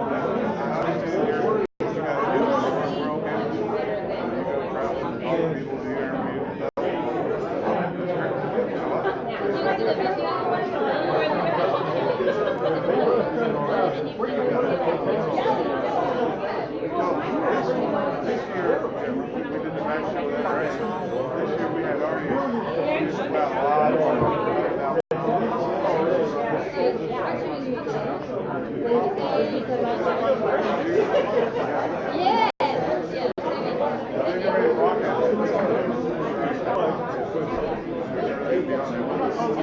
next year, you'll never be there.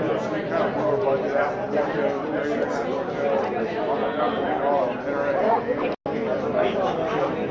Yes, they're on the shop. But got the full base there too. That's it. One day table. GunTube is, I'm not sure how to do it. So, not to do it directly to them. That's but there are always after that, what's going to do something? What's 2012? Every challenge is going to do it, right? Run out, put it down on the road, everything. I think you do great. Okay, everybody back to your seats.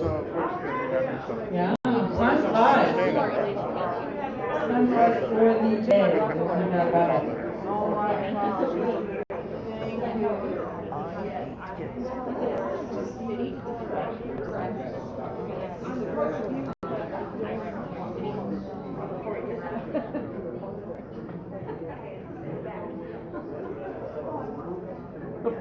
okay, I'd like to introduce to you Beth Alcazar. Here's what I want. Here's your assignment. Google her. It's amazing the stuff that you will find when you Google Beth Alcazar. And she's everywhere, doing everything. And in a very good way. Not she's everywhere, but she's everywhere. When you Google her, it says Beth Alcazar, author. Who is Beth Alcazar? There's the Beth Alcazar we know. There is the mother, an instructor, a writer, and a blogger. Beth Alcazar writes for her own blog page, I don't know what, Pacifiers and Peacemakers. And she's written multiple books, USCCA, I didn't write down the title of it. Just Google her. You will be amazed, and she is amazing. So, ladies and gentlemen, Beth Alcazar. Alcazar!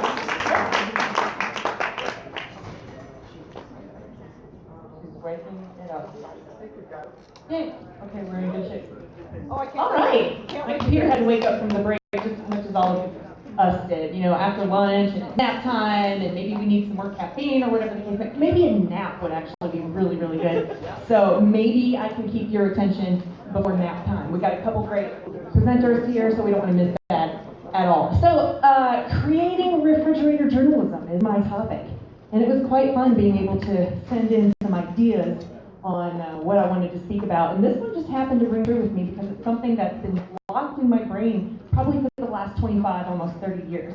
Something that I heard, something that I've kind of morphed now and then into what I do for a living and try to help other people use this as well. But I know some people have been going, what is this? What are you talking about? But anyway, it was funny that Amanda was introducing me because I could probably sum it up in a couple other words. What is it? Bubbly, blonde. A lot of people remember USDCA. And then, of course, weird injuries. So I'm really sorry. So sorry if you follow me on Facebook. It's just my regular Beth life. It's kind of strange. So it's because I'm very pale. I like to call it translucent on the way to invisibility. So it will be a superpower one day, and everything just shows up really well. So those bruises are just deep and rich in color. So I am okay. This is the laptop that I saved, and the foot is somewhat usable for anybody who was wondering. So it still hurts, but it is usable. So how many of you have a refrigerator? Raise your hand. Awesome. Okay. For those of you who don't have one, how many have heard of a refrigerator? Brilliant. Awesome. Okay. I love it. I love it. Then we're all on board here. Refrigerator journalism, again, is something very special to me, and let's kind of dig into it. I want y'all to consider for a moment this very well-known, well-used appliance, and this quote, on a very local scale, a refrigerator is often the center of the universe, not the master, that would be He-Man, but the center of the universe. On the inside is food essential to life, and on the outside is a summary of life events of the household. Does anyone nod your head in agreement if this makes sense? Does anyone recognize that refrigerator up there? Does it look like one maybe you've seen growing up? maybe your family members have. Well, let's talk about that for a moment. What's on your fridge? Just so you know, I asked my children this question. I have a 17-year-old, a 6-year-old, and in the middle, my 10-year-old son. And I said, what is on your fridge? And they were kind of looking at me like, well, my 17-year-old said, stuff you don't want to forget. Okay, that makes sense, right? My 10-year-old said, pictures. Okay, that's also true. And then my little one, this is so profound. Here's what she said. When I said, Noelle, what's on mommy's fridge? Or what's on our fridge? It's not really my fridge. What's on our fridge? And she said, things that mommy likes. You know, and I kind of considered that for a moment, and I stared at that refrigerator for a while. And there was a lot of innocent truth to that. But I want to ask you, what is on your fridge? Y'all just call out some things, as long as they're appropriate. Call out some things that might be on your refrigerator door right now. Invitations or tickets that you forgot to pick up. Tickets, good one. I heard another. Invitations, good, like to a wedding, a birthday. What else? Calendars. Grocery store list. Magnets, lists. Well, let's look. Anything else? Pictures, appointments. Telephone numbers. Telephone numbers. Drawings. Drawings. Good. Well, let's look. When I sat my children down again, we actually brainstormed this list. And just as a side note, if you add with unicorns to every one of these, then you'll have my youngest list, okay? So just remember that. So here are some things that might be on your fridge. Helpful reminders of unicorns. Important information about unicorns. Good. Favorite quotes. Good. Y'all are, see, Shelley, they're listening actively. And this is proof. I love it. Okay, what else be up there? Photos of unicorns. Yes, and we actually might have one of those right now. Important dates. I guess about unicorns. Right? Okay. Recipes. We actually make unicorn brownies, but no unicorns were harmed in the making of this. I promise. What about calendars? Yes. Unicorn calendars. We all have calendars. Coupons for unicorns. No coupons? No. Tickets. We said tickets for unicorn shows. Prayer requests for unicorns. To-do lists, right? There's all sorts of great things that go on our fridge. And yeah, technically, if you boil it down, it's what's important to me. Or what's important to the household, right? What's important to you oftentimes goes up on that refrigerator. And honestly, that's kind of what this is all about. When we're thinking about refrigerator journalism, we're thinking about how do I make what I do, whether you're a blogger, writer, videographer, director, producer, I don't care. How do you make what you do so important to someone that they might even tear it off and stick it right up there, along with these other essentials? Have you ever torn anything out of a magazine, newspaper, a clipping of anything and stuck it up there? Anybody? Unfortunately, I've had several obituaries up on my fridge. Kind of a painful but visual reminder of people left and gone, but still remembered. But I've also torn out many recipes. Lots of them. And then they get crumpled up and torn out and, thrown away because nobody will eat the food. They just want chicken nuggets and unicorn brownies. But the refrigerator says a lot about who we are and what's important to us. And this whole idea of refrigerator journalism could be called service journalism. Could be something we are doing in a very useful way to make information usable, so much so that people would want that up on the fridge. And yeah, just out of curiosity, shopping list for unicorns, that would also be up there. And for those of you wondering, that's what my fridge looked like at the time of the picture. And that's only the front. All three visible sides are covered with something in our household. And I'm sure you can recognize a lot of these kinds of things. Sayings, quotes. We've got lists for school. We've got different photos and magnets and things that the kids have done. Things that just remind me of places I've been. There's several from Washington, D.C. It could be the D.C. project being represented. Several things up there about guns, about firearms, about safety. Things that are important to us go up there. And wouldn't that be everyone's goal, to do something so meaningful and so important that someone actually, whether they screenshot and print it out or whether they tear it out, they put it on their fridge? How cool would that be? That is like my ultimate goal. Refrigerator journalism, something cool, something awesome, something so useful that I did or that I was a part of, that someone put it on the refrigerator. The most important thing in the whole house. So, this, I just want to make sure everyone understands, did not completely come from my brain. Again, I told you about 25, 30 years ago, I did not go to journalism school, but part of my degree at that time was to take some journalism classes. And I was part of a lot of different organizations and writers groups, and we got to hear from Dr. Ranley, Don Ranley, and he was from the Missouri School of Journalism, and I was just mesmerized by his talk, because he's the one that coined that phrase of refrigerator journalism. This was his idea. But there's basically 3 important facets that we have to remember about what it is and how we can better focus on that to make what we do that good. And those are, it's useful information, it's usable information, and it's actually used. So I just want to kind of talk a little bit about what some of those things might look like, especially in today's in-a-hurry world. Everyone's in a hurry. Everyone wants quick. Everyone wants immediate. Everyone wants information presented efficiently and effectively. I mean, I don't care if it's something that you're doing on a video for YouTube, as we heard earlier. I don't care if it's something that you're doing for a magazine, a book. People want that information user-friendly, engaging, and interactive in these 3 ways: useful, usable, and used. So let's look first at useful. Here is a scary thought. What is the opposite of useful? Useless. And you see the word right up there. And that's something that's always stuck with me. If I'm presenting, if I'm writing, if I'm doing, is it actually useful? Because if not, it might be useless. Now, granted, we can't make all the people happy all the time. I get that. We're not always going to be speaking to an audience that's receptive. Some of them just don't care. Or they're tired, or they're hungry, or there's all this internal noise or external noise that's getting in the way. I get that.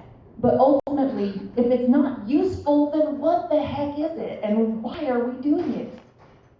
I know y'all are busy people. I know it. I know y'all have a lot on the plate. And you know how valuable time is. Your time is valuable, but so is the person either reading or watching or following you. So make sure that you're keeping that in mind when you're doing things. A couple tips to make this happen. Inform readers, but find ways maybe to demonstrate. You might be more successful. Don't just tell them, maybe show them. I love it when people are like, like the presentation we just saw. Hey, everyone's like, guess what you should do, two-way community? You should write a letter to your editor. Boom, the end, mic drop, you're going. And how does one go about that? That was useful information. We saw a demonstration of what should or could be done. Love that. How much extra time does that take? Depends. It depends on how serious you are, how dedicated you are. Maybe if you've done it before, you used an example that you actually sent to someone. Think about those busy, in a hurry people. They will pay attention usually for one of 2 reasons. 1, are you giving them information they want? And 2, are you entertaining them? We heard about this earlier too. You have to do this. It's basically entertain or, right? Well, and technically the word I like a lot better than entertain is engage.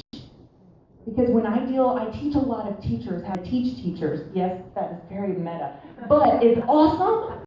And what I remind people is teaching teachers, teach the teachers. It's so cool. I remind people, please don't try to be like bubbly Beth Alcazar or teach like I do, because that might not work for you. Don't try to entertain people. Engage them. And that's what people are really looking for nowadays, especially with the reading levels that have plummeted. I was saying to, I guess it was Charlie earlier, back in 1999, I believe, the average national, I think, grade level reading was around 7th grade. In 1999. Do you think that's gone up? Oh, thanks to text messaging and all the other things happening, that's probably gone down. But beyond that, did you know the average attention span of the adult American? Anybody? 8 seconds, which people love to just kind of maybe coordinate with that of a goldfish. Have you heard this example before? Okay, what was I talking about? Oh yeah, attention span. You see what I mean? I would think that I was better than a goldfish, but okay. Learn to layer the news, presenting information in different ways and different lengths for different people at different times. We all have a very similar message, but sometimes people don't hear it the same way. We have different learning styles, we have different skills, we have different intelligences, and I'm talking about intelligences on an educational side, not like, wow, this person's IQ. I'm talking about some of us are more socially intelligent, some are more logical, some are more spatial, musical, all of the above. We'll take that information and offer it in different ways so people can enter it at their level or intersect it in a place that makes sense for them. Does that make sense? Yeah. Same info, but you might have to give this person a different pathway to get there. And that's what's awesome about the diversity we offer. You guys, this is amazing because we can all fight for the same end cause in countless ways. Countless ways. And that's just, I don't know, it's encouraging and exciting to me. You probably can't tell. See how often you can get the word you in a sentence. No, don't overdo it and be ridiculous. But I'm just saying, studies have shown us that the word or the sound that is most precious to us is our own name. Ooh. Well, I can't address everybody, but I can give a general you, right? And just, this is an example from like a newspaper type style, but look at how it changes interaction or engagement or the usefulness, right? Example, the lead used to be something like, hey, with a 5-4 vote, City Council raised the price of garbage pickup $1.50 per month beginning May 1st. That's a good lead paragraph or a lead sentence of a lead paragraph, right? Very informative. But did it grab you? Now look at it. You're going to pay $1.50 more for your garbage pickup beginning May 1st. All of a sudden, this involves me. And who's really important to me? Me! So think about that.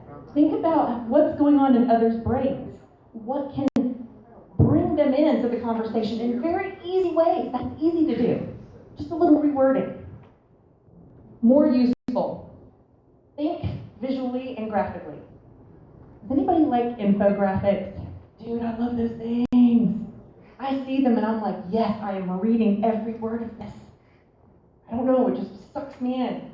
Now, not every person is going to learn that way or appreciate it, but we still know that adult learners and pretty much all learners would rather see something and hear it than just listen to me standing up here at this lectern and blah, blah, blah, blah, blah for 20 minutes, okay? So when you can, think about ways to incorporate a visual. Maybe a pie chart, but a cooler pie chart.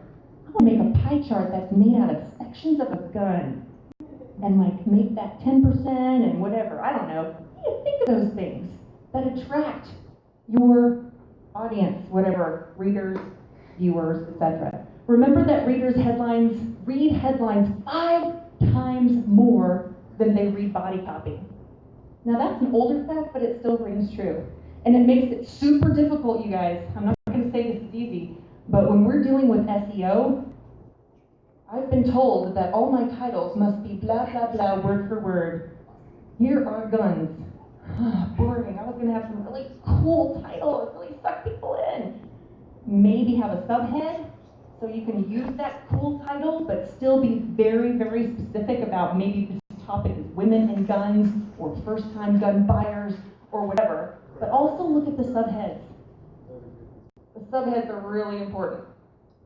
I remember first starting this blog that I do 6 years ago. I was so super pumped.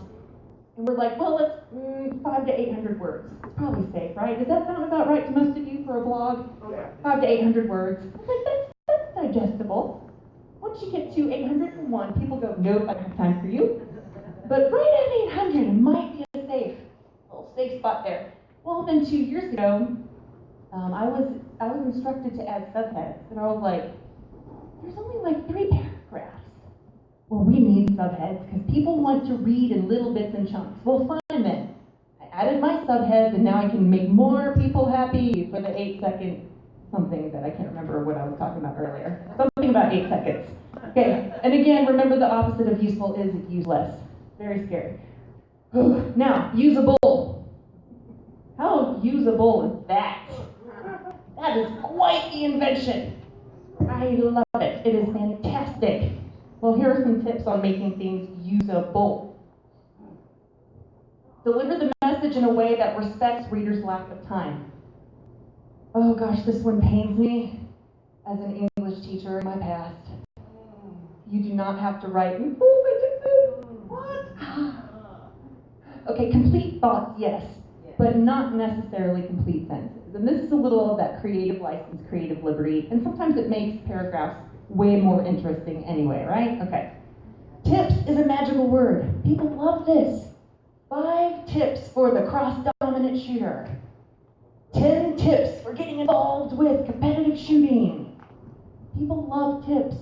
Tips are great. Hints, helpful things, whatever you want to call them. Present information in such a way that readers can clip it out and stick it on their refrigerator. That sounds really familiar, but that's when you know it's the most usable. Because they're actually going, hopefully, to use it. Be more user-friendly, accessible, and interactive. Nowadays, we can do a lot more of those things way easier than just your good old-fashioned black and white newspaper. We got a lot of options now to do this. So use subheads, blurbs, boxes, charts. Those boxes get attention. In fact, more people pay attention to those little boxes than the rest of the copy. So if you've got a blurb or pull quote, it better be really good. Better really speak what you're wanting to say. You can also give them a box where they need all that essential information. I hate when I have to dig and dig and dig. Where is this? What time does it start? And you're reading through paragraphs and paragraphs and you can't figure out the basics. Give them a box. Where? When? Easy stuff. Contacts. Websites. People, maybe a little Clips Notes. Because we only have an 8-second something or other, and Clips Notes could maybe get that down to 4 seconds, and we'd all be so blissful. Because we'd have 4 seconds to do this. Or maybe look at our phones. Okay, about 3.8 billion people will be using mobile devices to access the internet by 2020. Consequently, optimizing communications for the technology is vital.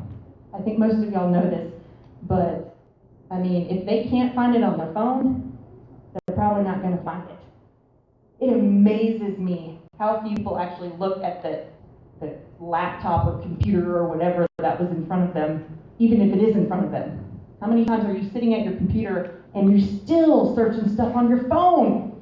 I mean, the keyboard's right there, and I'm still trying to get the fat thumbs to press the buttons. It's silly, but yet we do this. Whenever you make a list, actually make a list. Use numbers, use bullet points, make it stand out. People like that, and don't just list the benefits. Quantify them. It makes it easier to remember.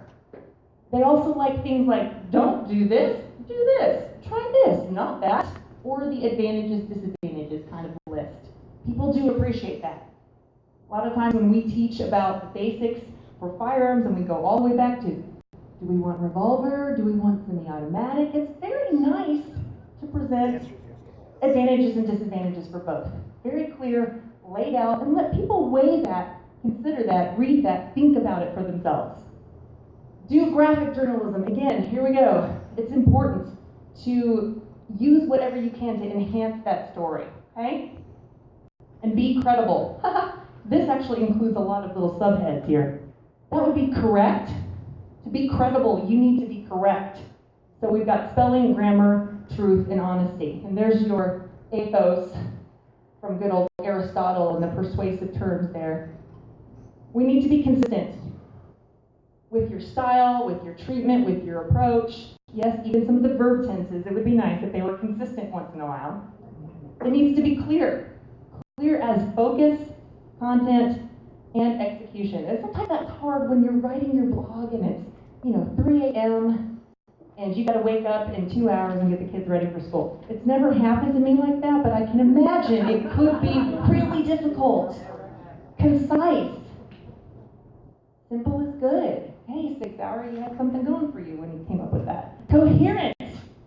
Wouldn't that be awesome? And if everything out there was coherent, it's articulate, and God forbid, rational. Ugh. It's complete. And here's some of our logos, because now we're dealing with details, calls to action, facts, support. We talked about that earlier. Give it an annotation, cite it, say where you're getting it. And creative would be nice too, and I forgot to end my parentheses. That's just really sad. Everybody, a moment of silence for the lack of the parentheses right there. Okay. This is where pathos comes in. So you'll see all three of them are up there because they're all important. We want to pay attention to logic, but emotion doesn't get to be negated. You can use that. You can focus on that. Okay, and then finally, used very quickly because I'm out of time. Service journalism is action journalism. And here's an interesting thing. Don't tell people everything you know. Maybe make them hungry for more. Maybe tell them what they need, and maybe that'll drive them to seek something else from that. They don't have to get the whole gambit. They don't have to. I know it's difficult, SMEs. I know it's difficult to rein it back. Rein it back in just a little bit there. Show your audience respect, maybe by engaging them in various ways. Ask them for tips, advice, help, recommendations. Maybe give them a quiz, a game, a crossword puzzle. Offer prizes! I know it sounds silly, but it's amazing when you put up a meme that says choose one, 2, 3, 4, or 5, and all of a sudden you've got 18,000 responses. Because everyone has an opinion, and they like to share it with you. Right? Yes, right, okay. And remember, you're successful only if people use the information. This could include, you got their attention. That counts. You were understood. That counts, right? I was understood. I didn't change their mind. They didn't decide to just turn around. They were understood, or I was understood. When? Be interesting. Be believed. Or get that action, and I don't mean what you might think. I mean, woo! Maybe they will do something or stop doing something, okay? So ultimately, when we're thinking about refrigerator journalism, it's time you stop being a writer, a blogger, a videographer, a director, etc. Be a communicator. All of you guys are communicators. That's the heart of this, ultimately. And we strive for attention, comprehension, retention, and action. And guess how you can do those things? Guess how you can grab attention, make sure people understand it, remember it, and maybe do something. Communicate. Yes. Speak like that. No. Consider the refrigerator. The humble yet long-lasting tool that is at the center of the household that helps us remember we need to provide useful information that is used in the most usable ways. Now, to help you guys remember that, I have a memory key that I want Charlie to help me pass out. Okay, this is a magnet. And I want you to be able to use that on your refrigerator. It's also dry erase accessible, so you can write on this magnet. So please, go forth, enjoy, and always remember, especially when you look at a refrigerator journalism being useful information used in the most usable way. Thank you very much.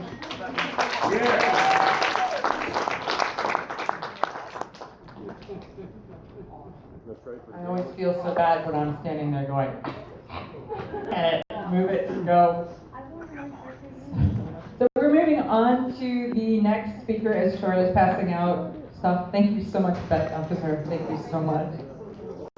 Okay, our next speaker, in addition to being beautiful, she is smart, and she is useful. I'm stealing that right from Beth's line. How's that? So Sarah Kay is a liberal gun rights advocate. She has a talent for disagreeing with people without being a jerk about it. That's her quote. She hopes to persuade, not just win the argument. So I've watched Sarah for a couple of years move the needle, shift the narrative. And today, Sarah's going to show us how to do some stuff. I have to say, of all of this, I love this whole day, but this is the presentation that I was so most looking forward to. Because this one is my 2020, what am I going to learn, where am I going to stretch? And she's going to teach me how. She's going to teach you how.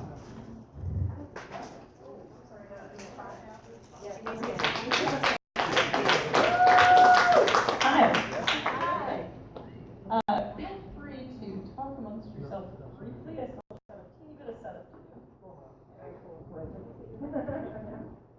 We're almost there, Josh.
Anybody?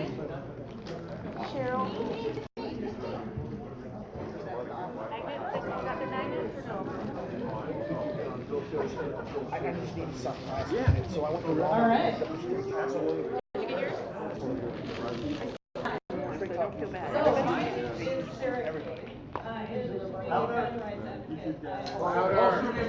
Oh, can you hear me now? All right, I'll start over. Okay, so my name is Sarah Kay. Oh. Yes, starring Sophie's Child. So, in addition to being a gun rights advocate, I also own a video production company called Kay. Now, I've got some resources on the website for you. So if you've got a smartphone, go to kayimaging.com/Ammcon. Some of the topics I'm going to go over today, I'm going to go over really fast, and there's a lot more information there for anyone that's interested in following up. All right. So, what's the goal today? I want to help you tell your pro-Second Amendment story. So you guys have important, interesting things to say. I want to help you look like you're not saying it live from your mom's basement. Okay, that's the goal. That's the goal. So how many of you guys are thinking about, but haven't started yet? You're thinking about producing video content. Excellent. All right, this is for you. Now, how many of you guys are already producing video content? All right, this is for you too, because some of you guys need Jesus. I'm sorry. So, no matter how different your setup is, no matter how fancy your camera is, none of this matters. This is all concepts. It's foundation principles. It's going to help you improve your video quality. So the goal is to look professional. You want people to take you seriously. You want to look good on camera because that's going to make you feel more confident, right? So all these things are the goal, and I'm going to show you 3 ways, like a 3-part plan on how to get there, right? So the 3 parts are pick your lights, position your lights, and soften your lights. Super simple. We'll go through all of it live on stage here. The goal is for to learn to evaluate and learn how to think critically. This isn't a formula. This isn't like, oh, I just plug these in here, I just buy this piece of equipment. It's not that. But I want you to learn how to evaluate what you already have. take a look at your own budget, your own priorities, and improve whatever you've got now. All right? So, now, the specific equipment you use is not really that important, believe it or not. It's the concepts that are important. So I've had a lot of people say, oh, well, if I had a camera like that, my videos would look great. Ew. And I'll show you exactly why. This stuff is going to work if you're shooting on an iPhone. It's going to work if you're shooting on a point-and-shoot camera. It's going to work if you're shooting on a fancier video specific camera. So this is universal. All right. So we're basically going to skip camera entirely. It's the least important part of your setup. So the number one thing you can do, the most bang for your buck, looking better on video, is to fix your lighting. So here we go. First thing we're going to do is pick out our lights. So lighting does not have to be expensive. You can get dedicated video lens like this. Those are fantastic. They cost, a couple $100 a piece. So what do you get for that money? You get brightness, you get versatility, you get ease of use. But that's not the only option. One of my favorite lights actually is this little guy. This little guy is about $12.95. There's really no excuse not to have good lighting in videos, no matter what you're doing. If you are broke, you can use the sun. It's free. So let's get started here. We're going to flip this over to a live feed. I'm going to apologize in advance because I'm going to walk in front of that projector constantly. I'm sorry. That's just going to happen. Boy, if I had a nice camera, I sure could get a good-looking video. That's a model.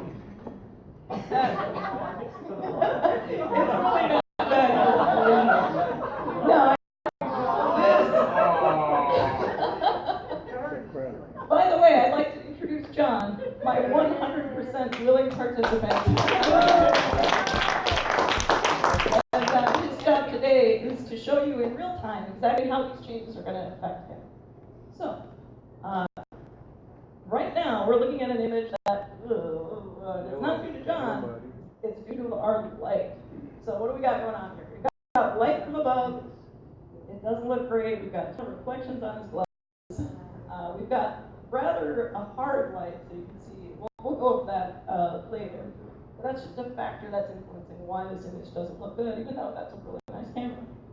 So, we're going to break this down, and then we're going to build it all back up. If I could get weird over here in the light for me, kindly. All right. So. Still pretty ugly. Hey! Thank you. I mean, I do have to defend his honor. All right.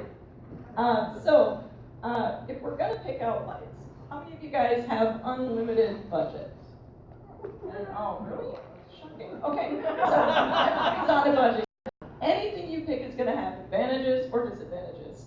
So anything you pick, you're just going to have to learn how to work with it creatively. You're going to have to learn how to get the effect you want, right? So we'll take a look at this. So this is an LED panel light. So it doesn't really matter what light you pick, right? So this is light number 1, right? A little hard. Still doesn't look good. Then we have this nice light. Well, let's shut that back on. And pick light number 2. Yeah, still doesn't look great. And did you notice the difference between these two? One of them is really yellow. So let's turn on both at the same time. When you're picking up your lights, one of the most important things you can do, no matter what your budget is make sure that color temperatures match. So color temperature is simply a measure of the warmth or coolness of a light. And you can see very clearly here, John's orange on one side, it looks pretty normal on the other side. It's because I have my camera set to a different balance. Now most cameras you can set to any balance. So if I want to pick out lights that cost $12.95, I'm going to pick up maybe a couple of those, maybe 2, 3, 4 of them if I've got a little bit of budget. Or if I'm in a balance, I'll pick up a couple of these. So it doesn't matter what you pick, as long as they all match. And when you're matching your lighting, consider everything in the scene as well. We're watching, but So, for example, I want to use this more orange lighting, and I've got a window in the background that's bringing temperature light into my room. It's going to throw things off. I'm going to get that weird kind of orange highlight. It's just not going to look good. So, if you're dealing with mainly natural light, mainly window light, what you want to do is try to match your light by daylight light photographs. And actually, you can hang on to that for 1 more second. So, what if all you have is a desk lamp and an open window? So you've got a source of daylight and you've got a source of warmer light, like this light. There's a trick for that, actually. And if you wouldn't mind just holding that on your other side, how they look on each side of your face. So, I'll turn both of them on for this. There we go.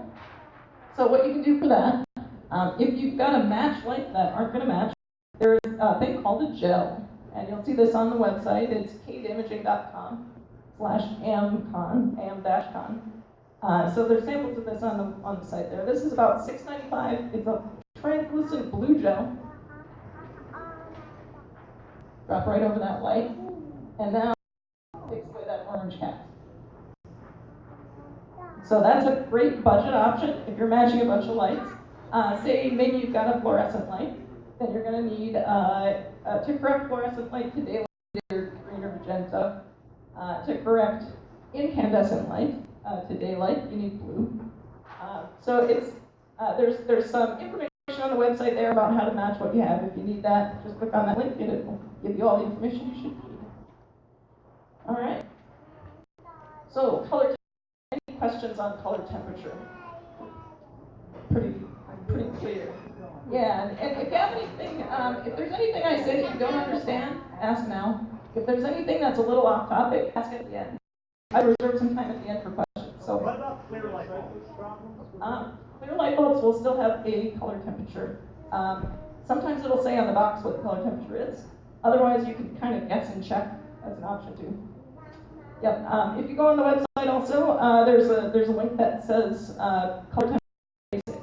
That's got a chart that explains what the numbers actually mean. So if you want to look at the back of the box and say, okay, this one is 2,500 Kelvin, this one's 6,500 Kelvin, that'll explain to you what those are. Are there any cyclic rates you should avoid with certain lights? There are, yes. And so generally, I advise people to either get light that is made for video, like a dedicated LED light, which don't flicker. So what if you use a light with is it fluorescent lights that do this? I don't even know. Yeah, certain fluorescent lights will flicker at the same rate as the camera shutter speed, so you'll get really weird effects with that, and you can't really fix that. Slightly off. Yeah. So avoid that. Go with either a continuous LED, incandescent. Most of the consumer LEDs don't have that issue, but if you do, you'll know why. All right, so color temperature, that's good there. The other important thing you want to do, if you're buying a light that's not made for video, so if you're buying a consumer light like this work light, is just make sure this is directional. Steal that from here. So a directional light, I can shine it on John, I can shine it this way. I can control what direction it's pointing and not pointing. So that's important. You can purchase lights like this with a housing, or you can get creative with tinfoil. There's another product called Cinefoil, which is like a black tinfoil for blocking light. So that's one thing you can do on a budget. All right, so you have picked out your lights. Where are you going to put them so they look good, right? As we build this lighting scene, it's going to look bad until the end, so just kind of bear with it, right?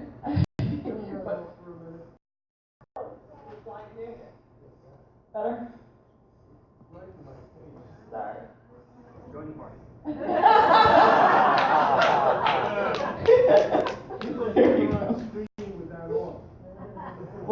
We'll get there. Hang on. All right. So you've chosen your lights. Now you're going to where to put them. So what I'm going to teach you today is a system called 3-point lighting. Right. So this again, it's not a formula. It's a guideline. So you're going to do what works best for you, and feel free to bend these rules if you need to. For example, if you're a person, well, actually, let me start with the basics here. So 3-point lighting, what you want to do for this, you're going to start with what's called a key light. That's a big light. It doesn't have to be big in size. It's generally your brightest light. It sets the tone for your scene. It's kind of your most important light. So place that light at about 45 degrees from your subject, give or take. And what you'd like to do is get it up nice and high.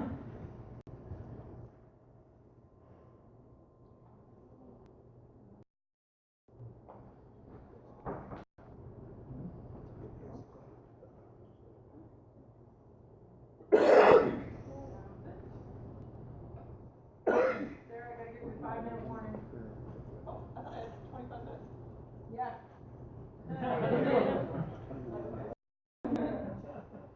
All right. No, it has not been. Well, we'll go quick.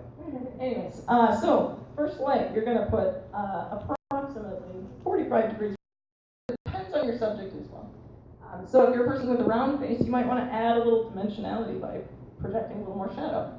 If you're a person with a narrow face, say you have a longer nose, you might want to put your light a little closer to the front to avoid making a huge nose shadow. So general rule is around 45 degrees and above the subject. If you wear glasses, you want to get it up a little higher to avoid reflections. Yep, we're doing good there. Avoid reflections from the glasses. Now, for 3-point lighting, you don't actually need 3 lights. So we've got our key light here. It unlocks the scene. The key light unlocks the scene. The second light is called a fill light. So this light fills in the gaps. Now, for the fill light, if you're on a budget, you don't actually have to have a second light. You can use anything. Anything that is not, you don't want anything with like a bright color on it because that'll reflect color onto your face. But you can use, say, like a reflector panel. You can use a piece of foam core. You can use a white sheet of paper, a white, anything you need. And if you take a look at this before and after, and John, straight in there. See all the shadows, the really defined harsh nose shadow on his face? We're going to get fill light in, and there we go. It fills in a lot of those shadows. Right? Yeah, so that's working. You can do that free. So, the goal with this, you want to get, in general, your lights as close to your subject as possible without being in your frame and visible in your video. Right? All right, so that's 2 right there. Light is the backlight. The backlight serves to separate the subject from the background. So, let's see if we can get it pointed at you in the right direction here. It's a little far away. So, if you can see a little bit more depth around John's shoulders. So this is more important, say if you have a dark background, so that your subject doesn't fade away into the background. And the last thing we're going to do here, I'll try to go quick, limited on time, is we're going to soften our light. Just run over Derek, that's okay. Oh. Just keep going. No problem. You'll be fine, Derek. So, we picked our lights, we positioned our lights, now we're going to soften our lights. And this is kind of where the magic happens, right? So, in order to soften light, first of all, what's the difference between dispersion? I heard that, yes. So, that's exactly right. So, the other way to think of this is how big is your light source in relation to your subject? So if I've got a light source that's kind of far away, kind of small, that's going to be hard light. You can tell by the harsh shadows around John's nose there, that's a hard light, right? So you get defined shadows, it's kind of not flattering, especially if you're female, especially if you have like defined features, wrinkler too. Not the most flattering light. So what we want to do is soften that up. And we do that by increasing the size in relation to the subject.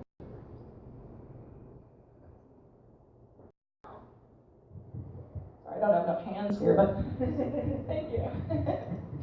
So now, instead of my light source being this big, it's now this big. And this is really when it starts to look good. And again, for this, the goal is to get it as close to the frame as big as possible in relation to John, but keeping it out of the frame more. Thank you guys. Not enough hands for that. All right, it is. And then, if I wanted to, I can move this a little to avoid that reflection on John's glasses, but we're not going to worry too much about that right now because we are almost out of time. All right, so you pick your lights, position your lights, and you diffuse or soften your lights, right? One last thing. We can take this one down now, and I'm gonna do one last thing here, before we're done. So say you're out. There's a couple different ways to diffuse your light. First one you just saw is to put something in front of it that's gonna scatter it, right? Now the second way is to reflect it. And this one's another one I have, it's often free, so here we go. Hard light, very defined shadows. Now we just reflect it here onto this and see the difference like immediately. So from there, so we go from this to this. All we did was flip that light around and bounce it off a big card. So you can do that at home for free. You can use a wall, you can use a ceiling, anything you have handy. So any questions? Sorry, I'm out of time. I had planned a little bit more of an elaborate presentation. But there's more information on the website, and find me afterwards. Yeah. Stuff on the website, and then I'll find Yep, and find me until Sunday, kind of Sunday morning, so. Okay. All right. Yeah. All right.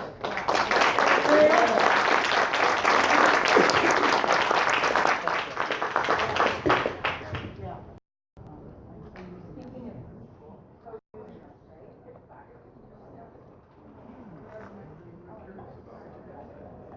I'm telling you, I feel like the meanest person in the world.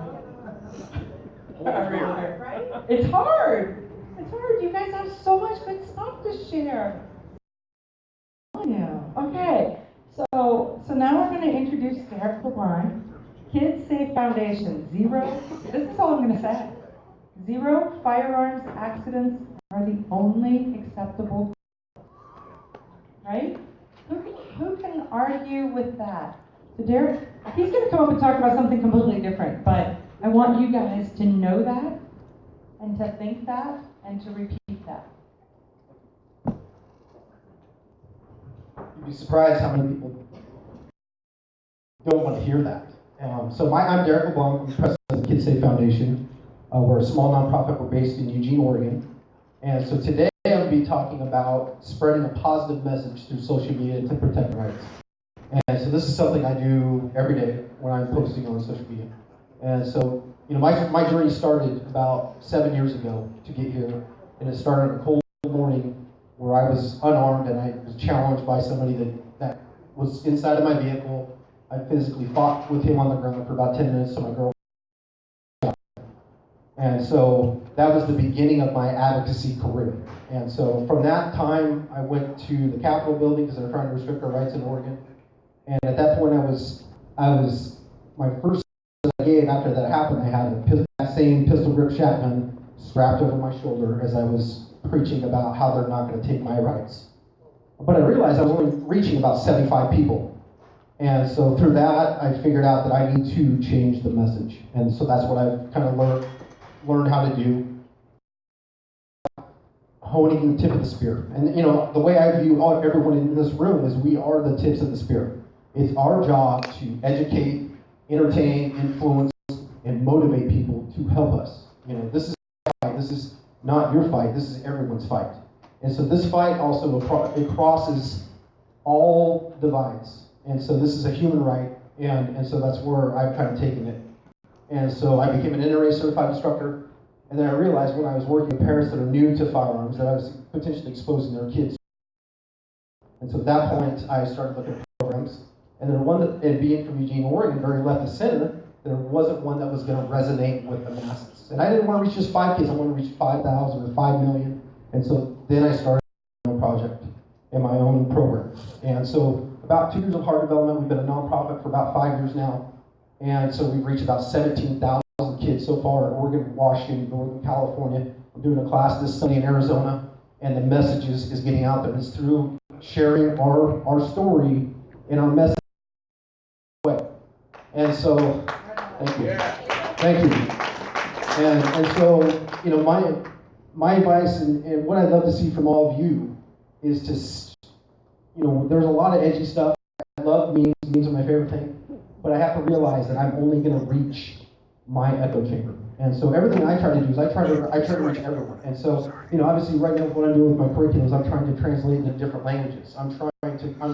It's being translated in Spanish, Chinese, Russian, and it cross into so many other divides that's going to broaden this base. And that's the goal, and that's what I'm trying to communicate with you guys today is we have a very important job, and we have to be able to cross those lines and reach, and so when I'm talking about kids farm safety, I use the correlation that it's similar to water safety, right? Because we teach our kids to swim because we don't want them to drown, right? It's the same principle when it comes to my firearm safety program. And so the goal here is just to make something that's so palatable, get the buy-in from people that don't like our rights and don't like our guns. And so I started this process is figuring out how to communicate effectively with the other side, because I wanted to reach their kids. I love their kids even though they hate my guns, right? I still want their kids safe. And so through that process, I went to a lot of mom-to-man action meetings. I sat across the table with them, obviously with a gun on me, and they're scared.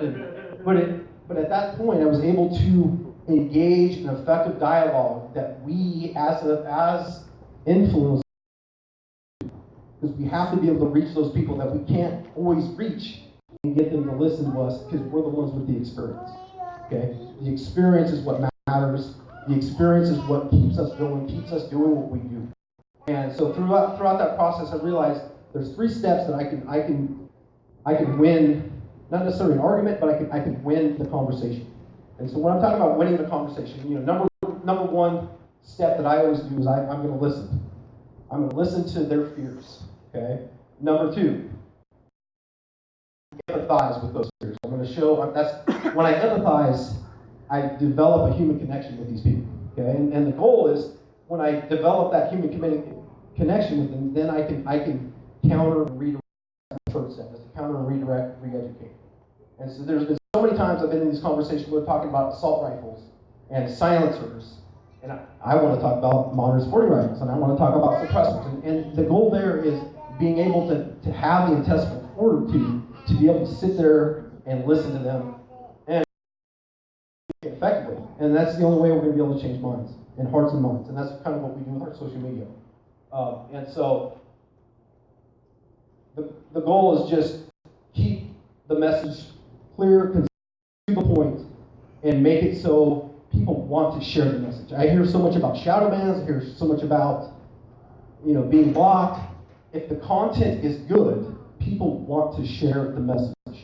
And that's the one thing that I can get through is we have a small following right now. We have probably 2,000 on Facebook, but we're reaching over 50,000 people a month through goodwill and putting out good content that people resonates with, and we're providing value. We're entertaining them. We're also educating.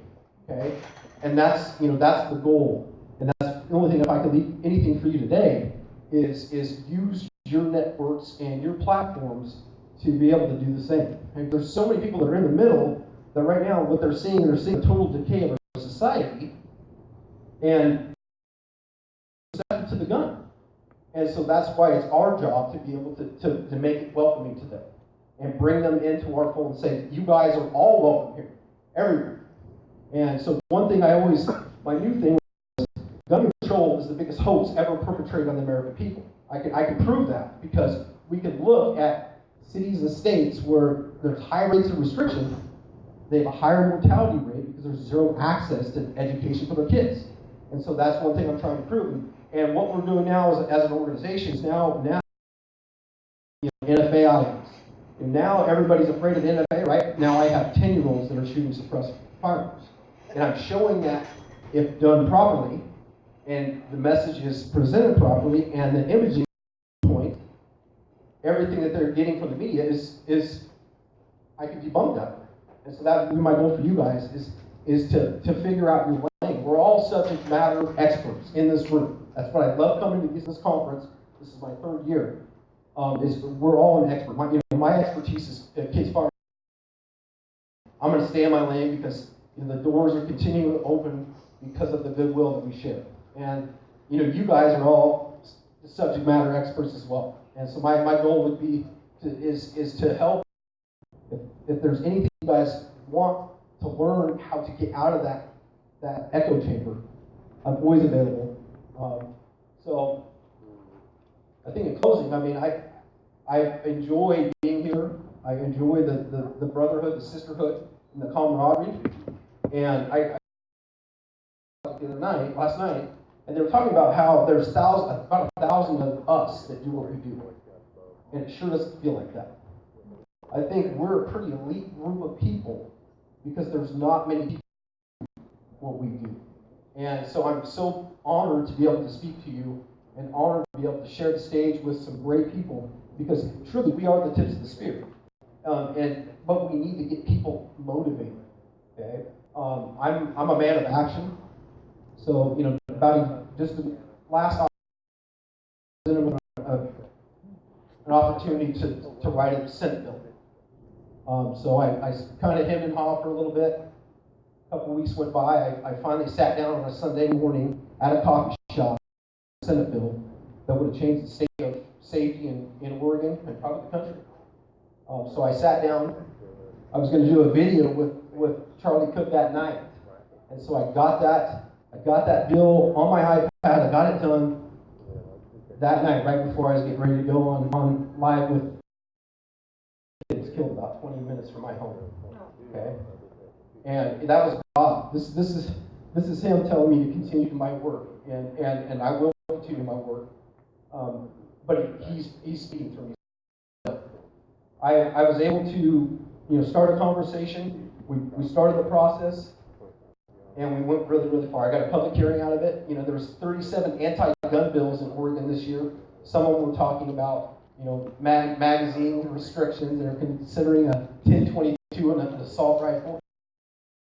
Anti-gun bills, and there was mine. There was two bills that got a public hearing, and mine was one of them. And so it was because it was written. It was common sense. I use their terminology against them. I use common sense. Gun safety bill, and we went far. And we're going to go back again this year. We died in committee. But the whole point is, if I can do it, every one of you can do it. And I know there's a spectacular woman over here that's done it twice. And so that's what it takes, is the people that do what's necessary to see things through. And we can't all do it alone. And we're all in this together. We need to, present that message in a way where we can bring people into our wings to help the message. And so Senate Bill 801, it was a great honor to be able to be on the stand and testify on something that I care so with every part of my soul, that I want to protect our kids. And the fact that the people that tried to say that education would never work, and they cite 2017, and we destroyed them because they don't have the heart we do. And so I see the heart here in every one of you. And so I'm so thankful to be able to share this stage with all of us, to be able to tell about, that we can do things. There's things that we can do. And I'm sick of being on the defensive. And so that's part of what I did with that Senate bill. Is I kind of took the wind out of their sails. They didn't see this gun safety guy coming in and doing this. And it was all about the way our followers to send the emails, to call the senators and the House or the representatives, and we were very positive. I mean, it was more when I was up there meeting with the senators and doing, working the whole dog. Like, I'm not a politician. I'm a working class guy, but I did it because it was something that was important. But they said they'd never see anything like it because of the way we were so positive with everything that we presented to them. And so my goal for all of you, I know it's a very divided time, but there's room in the middle for us all to come together and actually do things that we can change. And so, I'll leave you this. We're all here because we want to protect our rights. And we all want to save our kids and our families. And we all want to be able to enjoy our freedoms the way they designed. And so I just, get involved. And so, any questions? Yeah. What did your bill do? So my bill would authorize kids firearm safety in the first grade. And so with our program, we're talking about, there's an anti-bullying component. We've already locally because of kids that have learned de-escalation skills in our program. We also talk about Nerf guns, airsoft guns, video games, video game violence. Nobody's talking about that. That's a huge problem for our youth, our young minds. And so we're talking about that. And so we're trying to take the emphasis off the gun, the inanimate object, and point it back at societal flaws and lack of parenting and lack of parental responsibility. And it's not my gun. Yeah. Derek, just from what you're saying, I'm getting the image from being a gun rights advocate to being a gun responsibility proponent. Yeah. I think it's a perception. Yeah. So that it changes the perception because you're going on offense versus defense, and that even though you may have disagreements with other people, you can find things to work together on. And if we reduce the amount of, if we reduce, I hate to say this, the body count of kids, or even put it the percentage we have a heart that we care, then we come off. We don't. I think we have a problem with coming off as callous and uncaring. Yes. Yeah, and we do care, and we do have the solutions that will work. We have the experience. So we have to be involved in this conversation. And so one thing that kind of sparked my interest last night is we're talking about constitutional carry here in Arizona. So maybe that's my next move is I might go into the I already have the networks in Oregon and say, hey, let's talk about constitutional. I can shift that narrative from them trying to restrict, and I say, okay, well, you want to do this, well, it's our turn. We have the experience. It's your turn to listen to us. And so that's what my goal would be there. Yeah, Bill, out there. Derek, when we talked earlier, I didn't get to ask you, are you doing anything for middle school kids? Because that's where the video game violence starts to creep in. That's where the attitudes start to change in the other direction. And me as a volunteer educator, come back against that. That's very valid. So typically our program's open for kids that are 4 to 18, right? We have to look at the young mind. From about 2 to 7, our kids called magical thinking.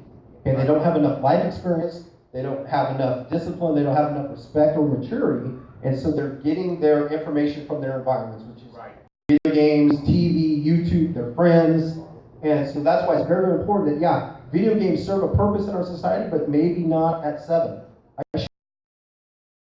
On modern sporting rifles. I demo those rifles every class. And part of what I do is instead of choosing a black rifle to demo, I typically use, it sounds kind of funny, but I use a green or a burnt bronze. Something where I'm not going to get, when I'm on TV and they're flashing a camera on that gun, I'm not going to get to invoke that natural emotional reaction from the other side. So it's all about the way we present that message, that imagery, and we make it so soft, even though it's a very touchy subject. I mean, I want to go at it, because by them taking away my right to carry my firearm, and they're taking away my ability to protect and educate kids. Yeah, go ahead, Shelley. Cabela, we briefly talked about that. Is that something that's local to where you're at? Are you involved with the company, Cabela's? Because there's one down the street. If we wanted to bring you in, is it something that we would have to go to an individual Cabela's and say, we'd like for you guys to host him? Will you bring, or do we go through you? How does that work? So the phone call I got today is the one that I've been waiting for, and it's the final process of the grant process with Bass Pro Shops. I'm a Bass Pro Shop Cabela's Pro Staffer, and so that's why I'm here. Glendale, that's the foot of the door, right? And so the goal we're here with this grant with Bass Pro is it gives me the infrastructure that I need, the funding to be able to roll the program out all over the country. I'm growing a gun. You gals are going to be my point is let them help pay for the infrastructure, roll it out to 200 plus stores across the country. Because if I've reached 17,000 kids by myself, right, how many do you think we could reach if we did that? Yeah. And it's an exponential thing. And the greatest thing about the way we present the message is we have young moms and dads that bring their kids find fun, the discipline, the safety, and the respect with the firearms, And so then they're actually buying firearms. So we're actually converting non-gun owners into gun owners because the way we're able to and get them involved and show them that, you know, debunk anything that the media is saying right now. And so, yeah, I would love, I mean, this is why I'm here and talking probably very long. It's something that, you know, I need you, you know? Okay, So you guys are we experts. could have a voice in our own. Yes, for sure. Yeah. Through through the Bass Pro Shop or through Cabela's? Both. Okay. It's both, yeah. I mean, Okay, I didn't know that. so here's how Bass Pro Shop owns Cabela's. Okay. And so it'd be through every location in the country. Senate Bill 801. Senate Bill 801. Yeah, go ahead. Do you have any opposition from the teachers, administration, parents, when you're trying to get the bill pushed through? And did they change they see the program? The most powerful force in Oregon is the teachers' unions. And so we made it really, really far without them getting involved, unfortunately. So I think there were so many other bills going on that maybe we kind of snuck through. But I'm sure, you know, we didn't have really any, ultimate action. They didn't want us to be able to do it, but, you know, that's what they do. And so there's no surprise there. You know, so it's, I mean, ultimately it comes down to, and we can do it anywhere in the country. I mean, the goal is we have, and we can go on the offensive, and we can change, and we can and enact a change the way we see fit, instead of always being on the defensive. So, but you know, zero firearm accidents is the only acceptable rule, and I say that as kind of my mantra. But I mean, ultimately, it comes down to, is it that kid either come in contact with a firearm, or why did that kid not have proper education? You know, so we, as a community, a gun rights community, we have to take ownership of that and say, you know, we could do better. And I'm not saying red flags or anything like that, oversteps, but there's things that we could do and proper educate our kids and stuff like that. Go ahead. You go into the history at all? Not so much. I mean, we've dropped the rate of fatal firearm accidents by 94% in the last 80 years. Okay. I mean, so we've done a lot. Oh, for sure. I think we should get some credit for it. No. Right. And so we have enough kids through the program right now that my data now is completely separate from the CDC. So I'm not being influenced by, you know, Detroit or places where there are high rates of either death or homicides. I'm not part of that. My stuff's pure. And so that's why when I go back next year to the legislature and say, here's the data. And now what's your excuse now? And so that way I can shift the narrative again, because you want education, you want dead kids, you know. So I can. It's kind of aggressive, but that's kind of my hand. And so, you know, I don't know. It's just, we're just going to keep working. So, anything else? Yeah. Actually, going back to your statement, I have to say I don't want dead kids. But when you start to do things outside of school, then some parents are going to start asking questions. We have sex education, driver education, drug education. Why don't we have this in the schools? And that's why I use that. I mean, statistically in Oregon, more kids are hurt or killed with a firearm than in pools. You know, it's different for different parts of the country. Got some back there? Let's say your bill gets passed. Who does the instruction? So it would either be law enforcement or responsible school trained staff. And it's, you know, it'd be our curriculum, so it's our stuff. It doesn't push guns, and it doesn't anti-gun. It's non-political and safety in nature. And so, you know, I have a copy if you guys want to read it. It's in my little pouch there. And I'm thankful to be able to speak in front of you guys. You guys can find out more information about what we're doing on our social media, Kids Safe Foundation. You can find us on our website, kidsafefoundation.org as well. And I'm always available if you guys ever have any questions you guys can do to kind of get your kids involved. So thank you.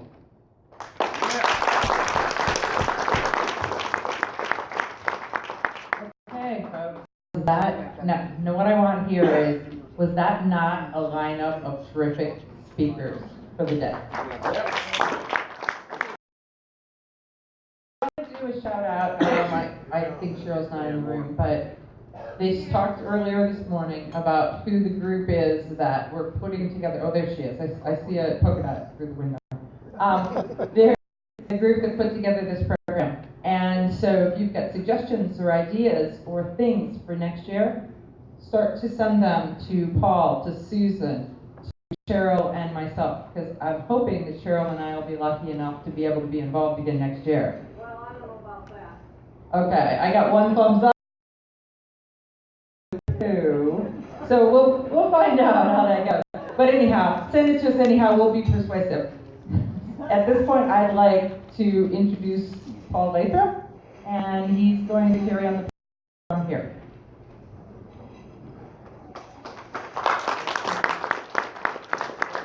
I wasn't expecting that. I wasn't expecting to do this last introduction, but I'll do it. It's not often I get to introduce one of my heroes. Started listening to satellite radio as a driver. I drive truck for a living. That's how I pay the bills. I started listening to satellite radio about 10, 11 years ago. And I found a conservative channel on satellite radio, and on Sundays, they had this guy called Tom Gresham that did GunTube. And I thought that was pretty cool. And I listened, and then I eventually found my way to podcasting through a varied. Tom said he had a podcast that his radio show is released on, so I was able to jump satellite radio, continuing listening to Tom Gresham. Long story short, because I want to give him as much time as possible, Tom is a major reason why I'm in podcasting. If I would have never found that show on satellite radio, we might not be doing this. So he is a huge part of the reason why all this has happened. I'm going to cut this short. I'm going to let Tom from GunTube Radio, Tom Gresham.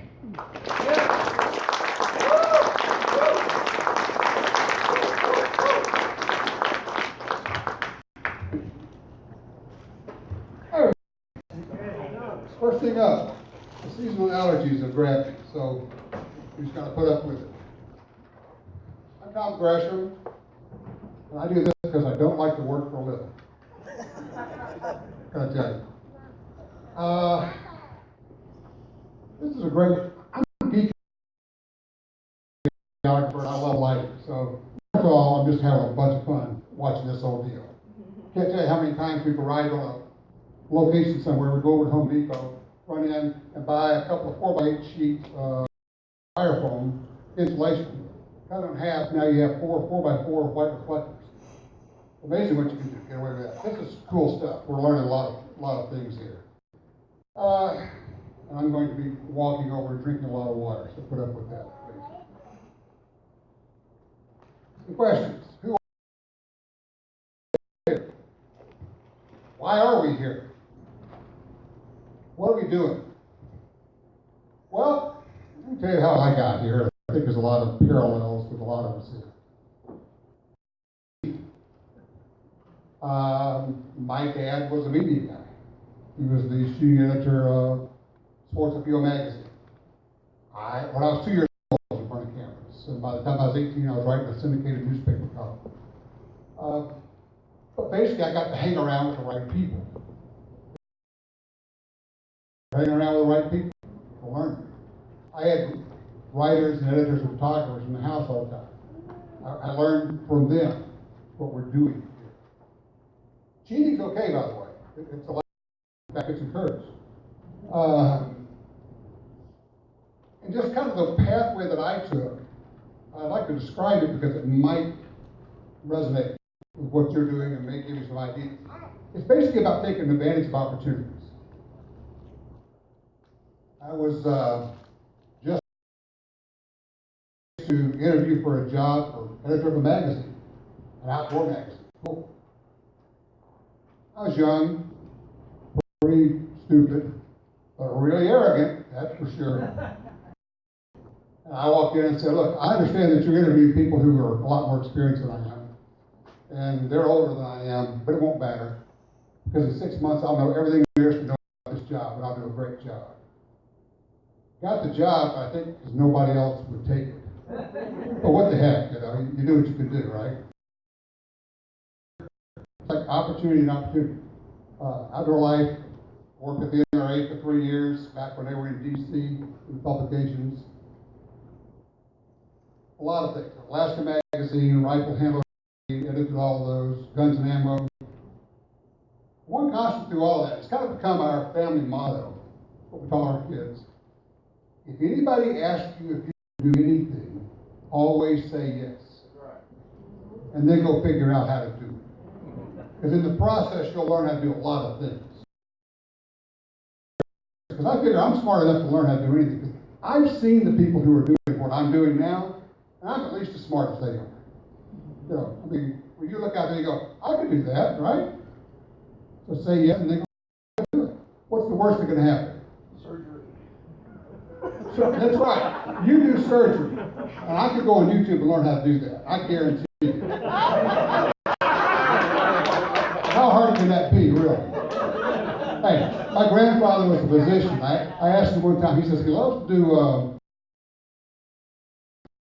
doesn't all that pain bother you? He says, why? It's not my pain. So there you are. Say butchering animals and doing carpentry. That's what I do. So, fast forward, 1995, I'm at the SHOT Show. I'm at the Women's Shooting Sports Foundation cocktail party. Because all good ideas, no good idea ever started with a salad. So there you go. Cocktail party. I see Alan Gottlieb over there. I walk over and say, Alan, we know each other. I've been doing a little bit of TV. So we ought to do something together. And he remembers it differently than I do, but I remember it because it changed my life. I said, we ought to do something together. He said, right. He says, have you ever done the radio? I said, no, I've never done the radio. He says, you ought to do radio. Really? Okay. 6 weeks later, I'm on the radio. I said, yes. And, you know, I'm dumb enough to try something. Now remember, it was 1995. Rush Limbaugh had only been on the air for 2 years. Podcasts, because the iPod had not been invented. There was almost no internet. We had a firearms group on CompuServe, going way back. I remember that. CompuServe for the really old folks. And I had no idea what I was doing. None whatsoever. And I was willing. Once again. You'll find out there's a theme through all this. Arrogance and ignorance. Because I was arrogant enough to think I could do it, and ignorant to do it. How many times have you said, you know, if I'd have known what it was going to take to get here, I may not have started this in the first place. So, boy, that was it. I'll tell you how naive I was. It did not occur to me for months. Because we're talking about not knowing anything about radio. It didn't really occur to me that there wasn't a radio station out there with 2 hours of dead air just waiting for me to fill it. I actually had to knock somebody off the air to get on the air. So I would, every morning, get up and I would start making cold calls. 4 hours a day. Hi, I'm Tom Gresham. I've got a new radio show called Gun Talk. Hello? Yeah. Call, leave a message. Call, leave a message. Call, leave a message. Call, leave a message. Somebody said, you know, about the 10th time, if they don't call you back, they've given you the reply. They've given you the answer. Okay. Big time radio consultant says, you know, you'll never get more than 3 stations. Like, and how could you talk about guns for more than an hour at a time anyway? Really? Right. Okay. You know us. 66 stations now, by the way. I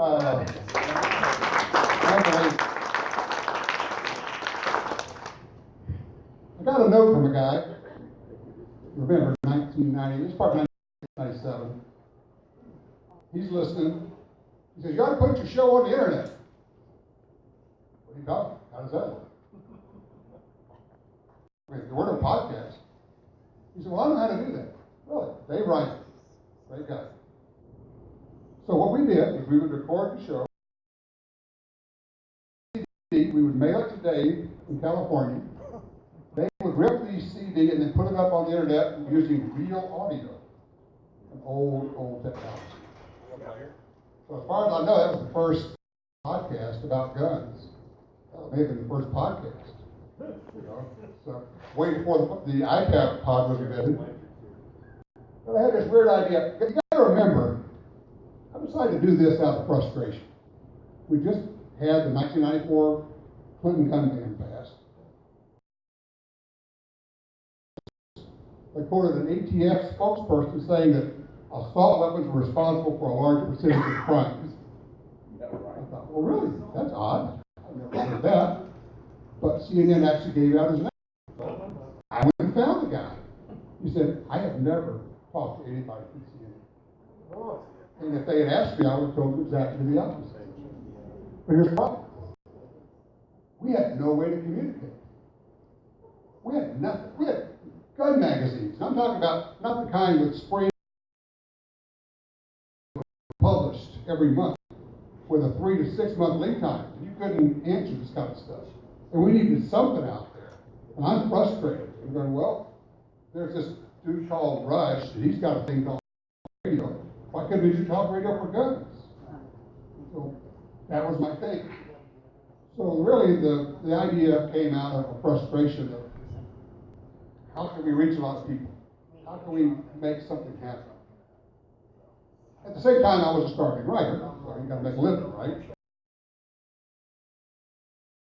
We get here, what are we doing? Well, you got to make a living doing this, or you got to make some money. You got to at least be successful in some form or fashion.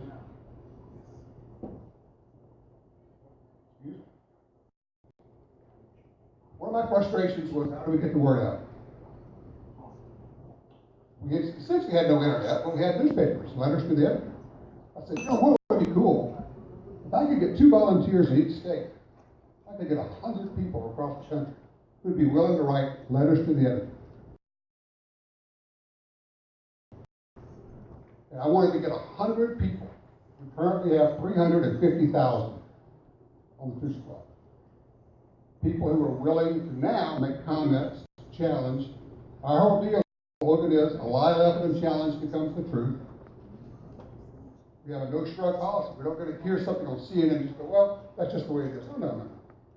And that's really what all you guys do. We don't shrug and just say, that's just the way it is. We challenge them. We call them on their lies. All right. That's how I got here. Basically, arrogance and ignorance. So how did you get here? Arrogance and ignorance. You're arrogant enough to think you have something to say and that you're good at saying.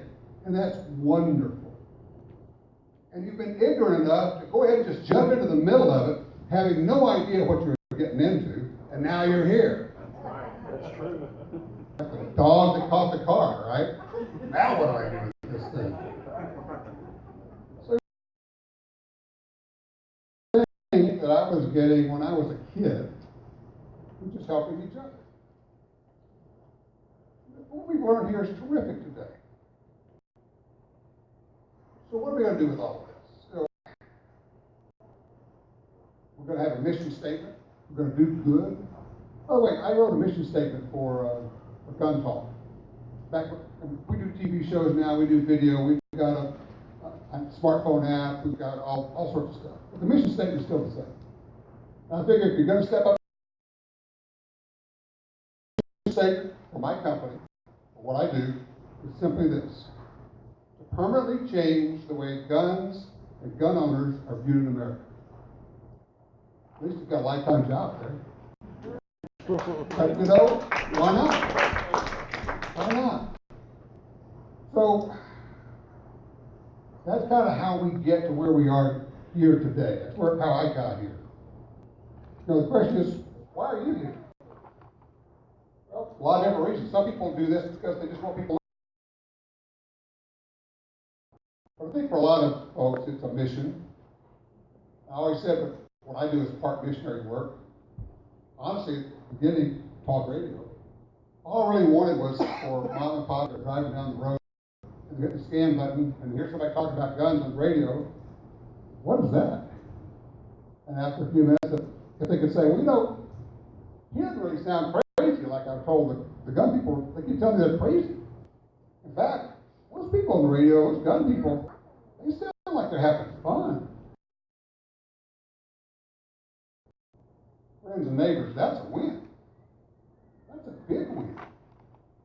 Remember, they're being told that we're terrorists.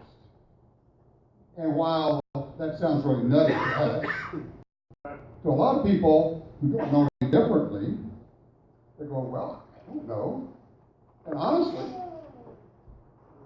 if you're not careful with your presentation, it's very possible to give them a reason to think maybe those people are dangerous.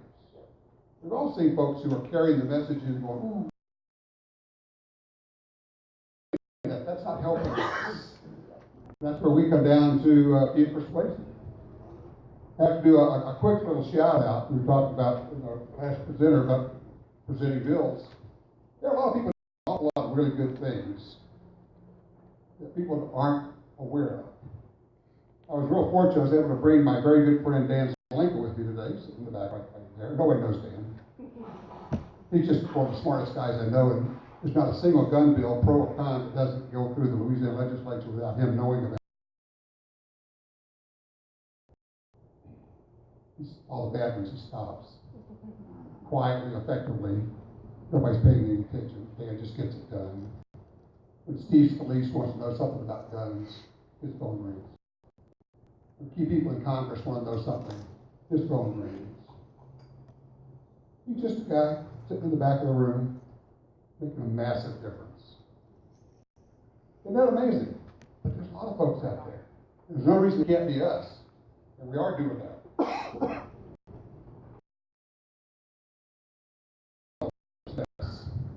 What are we going to do with this thing we created?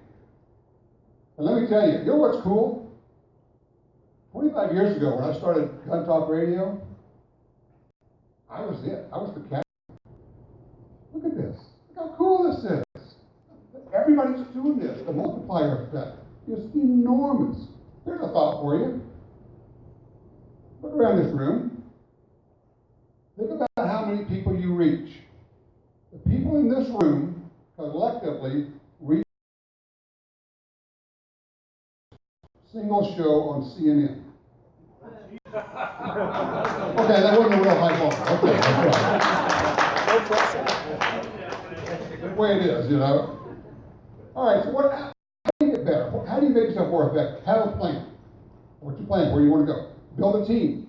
I struggled for a long time doing it by myself. Finally built a team. I got a sales guy. Well, he's my son. He's also the best sales guy I've ever worked with. But you know, I have Ryan. I have Sarah. We have 6 employees. I've got affiliate relations people. You have to surround yourself with a good team. You can't do it all. And it may not be employees, it may be just friends, maybe people who can just help you out. But you have to do that. Treat it as a business. Do a P&L statement. Know your business, know your people.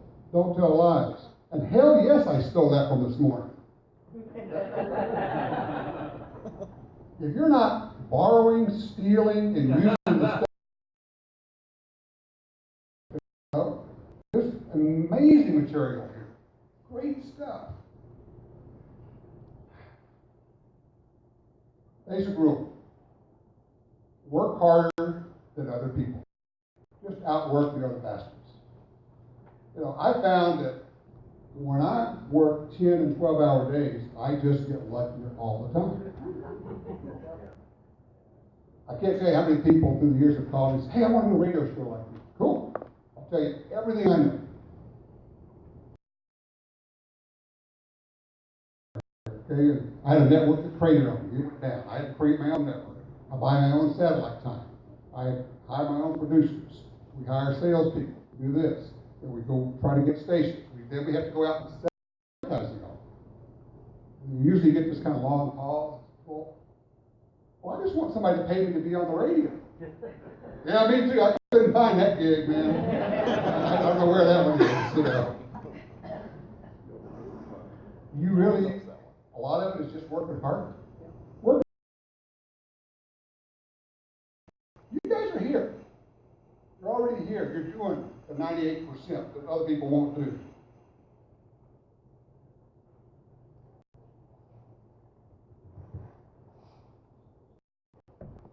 I want to thank you want to thank you for doing what you're doing. You've jumped into the middle of a fight that's 50 or 100 years old. It's got to be 50 or 100 years to go. I started debating the Dodd bill in 1960. The Gun Control Act of 1968. I have articles in my files from my dad's files in the 50s. Articles that say, turn in your guns. 1950s. Same thing over and over. The wheel just keeps turning. But you've decided to jump into the middle of this. For better or for worse, and it's all for better, honestly it is. I want to thank you for that. I want to push you to keep working on it, keep improving, make yourselves better. You know, increase your reach. I want to also better, farther, in all these different ways that we never had before. And I'm, fortunately, I got a lot of really good people around me. We're working all the technology every way we can. You're always learning something new. I didn't know about that. Oh, here's a cool way to do that. So thank you for that. I would encourage you to keep pushing yourselves, get better at what you're doing. Make a commitment to always get it right, and when you get it wrong, which you will, apologize. Your credibility is everything, because it doesn't affect just you, it affects all of us. When we get it wrong, we screw it up for all of us. Understand that you control the content. Oh, key thing. By the way, you can't influence people if nobody's watching you, or viewing you, or listening to you. So number one thing you have to do is you have to be entertaining. You may be outrageous, you may be something. But the one thing you can't do, because this is the entertainment business, trust me. The one thing you can't do is be boring. Because the moment you're boring, you go away. A little tip I give my video editors and TV, I said, after you do the edit, turn off the sound and watch the show. They go, what? Turn off the sound and watch the show. If it's not interesting, edit it again. Really? Yeah. It's got to be interesting. Make yourselves better, keep working at it, you're doing all of that. Keep believing that this is the right thing to do. Because here's the deal. You're the leaders. You're in this room. You got here. You're wanting to do better. You're working to get better. You're wanting to build your audience. You're doing all of that. But you're also getting the message right. Keep working on that. You are the leaders. Get it right. You carry the banner. You bring the truth. And for that, more than anything else, I want to thank you. Thank you all very much.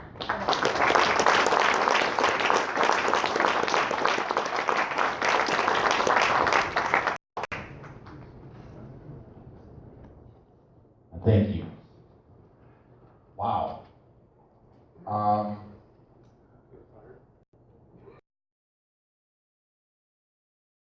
Any question answer? I'm not gonna, everybody, I see that, Rob. We can call in on Sunday. I want to hear Tom Gresham's expression of this. It's easy to play to the base. Gun grabbers, libtards. Okay, we know lots of people that want to call our opponents that, but none of the people we want to convince think that in there, and I didn't go there. okay. No, it's a great point. We, the activists, perhaps 1% of gun owners. Active gun owners are perhaps 3 to 5% of the 110 million there are. We don't exactly enhance our position and increase our numbers when we start calling people FUDs.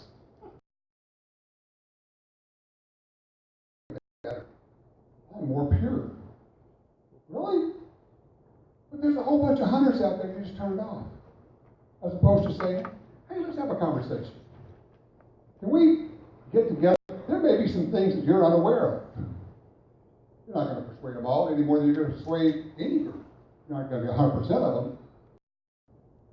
But is the goal to make you feel superior? Well, certainly if you're on a bulletin board online, the goal is to make you superior and to put other people. I'm hoping that in the room we have some other goals, which is to increase our base. You are the multiplier. Okay? We don't need 100 people giving this message. What we need is 100 people times how many people you have, each of you. And it's up to help them learn how to be more persuasive, how to win. Not how to beat people down. That's not how you win. You have to learn to be. How can I say this in a better way? Oh, you think that the Second Amendment is collective right? Okay. How about this?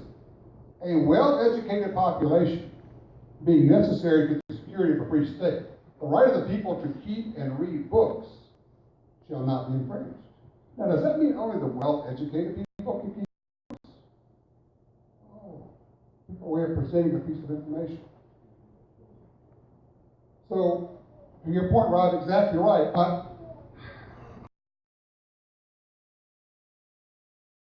To win the larger battle, we need more people. Educate, persuade, teach people how to be persuasive. Teach them how to present an argument. Some can do it better than others. Some have different ways of presenting things. But you generally don't make allies type down. So, great question. Thank you for letting me do that. Yes, sir. Do you feel this president is going to sell us down the river? Keep the Second Amendment? The question is, do I feel like this president is going to sell us down the river behind our back? I've never seen him do anything behind your back. He's pretty much right out there with whatever he does. Okay. What do I think is going to happen? Okay. I got speculation on what I think is going to happen. There will be a couple of proposals that we will go, and I'm going to suggest it's going to drive some people up and say, what does that mean? Right. Okay, we don't like red flag laws, but what is it we don't like about it? Well, the lack of due process. Yeah. What if you could get due process? Think about it. I understand. Look, trust me. I know all the arguments. I got all of them. But just do the what ifs. I got two things to say about Donald Trump and guns, okay? Neil Gorsuch, Brett Kavanaugh. I don't care about the rest of it. 1, 2, we could get him reelected. We could get 3. That's 30 years of win. 30 years of win. Committees. Stop them at the committees, not at the election. If you wait till they get voted, that's too late. I understand. I'm just talking on the broader basis. People say, well, is he anti-gun? Of course not. Is he perfect? I have never seen perfect run for office. No. Haven't seen it, not going to have it. Nick? Yeah.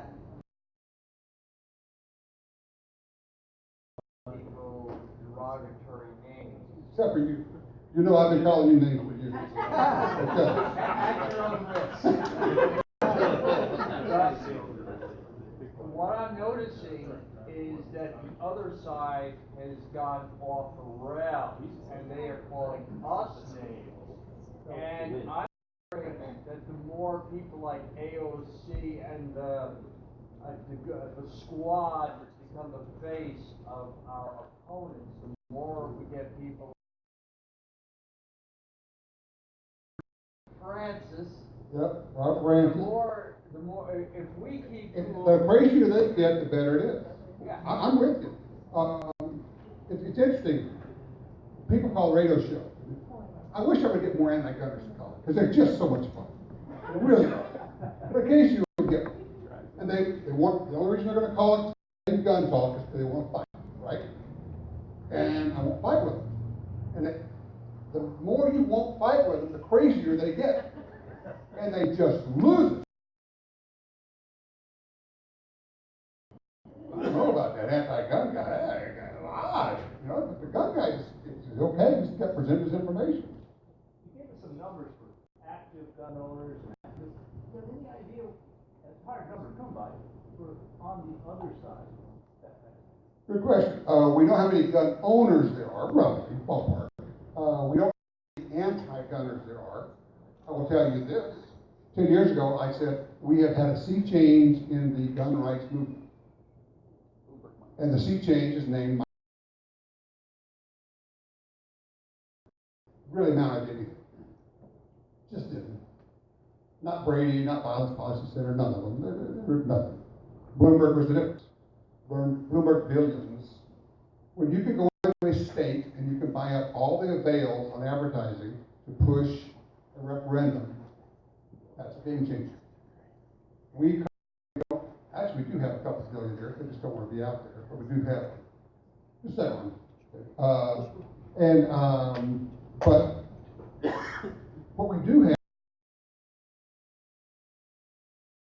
the last year, we can't get people to show up. Just today on our Facebook page, we've got people saying, yeah, but I've got a job. Those people don't have jobs. Yes, they do. They have jobs, and they have children, and they have to find daycare, and they still show up. The world belongs to those who show up. When you sit back and you don't show up, you will lose. We will lose. Well, I don't have, it's a 3-hour drive to the state capitol. A 3-hour drive? And why is the plane ticket? Yeah, why is plane ticket? There you go. Yes, ma'am. In Illinois, we have almost every law on the book, including red flag laws with due process included.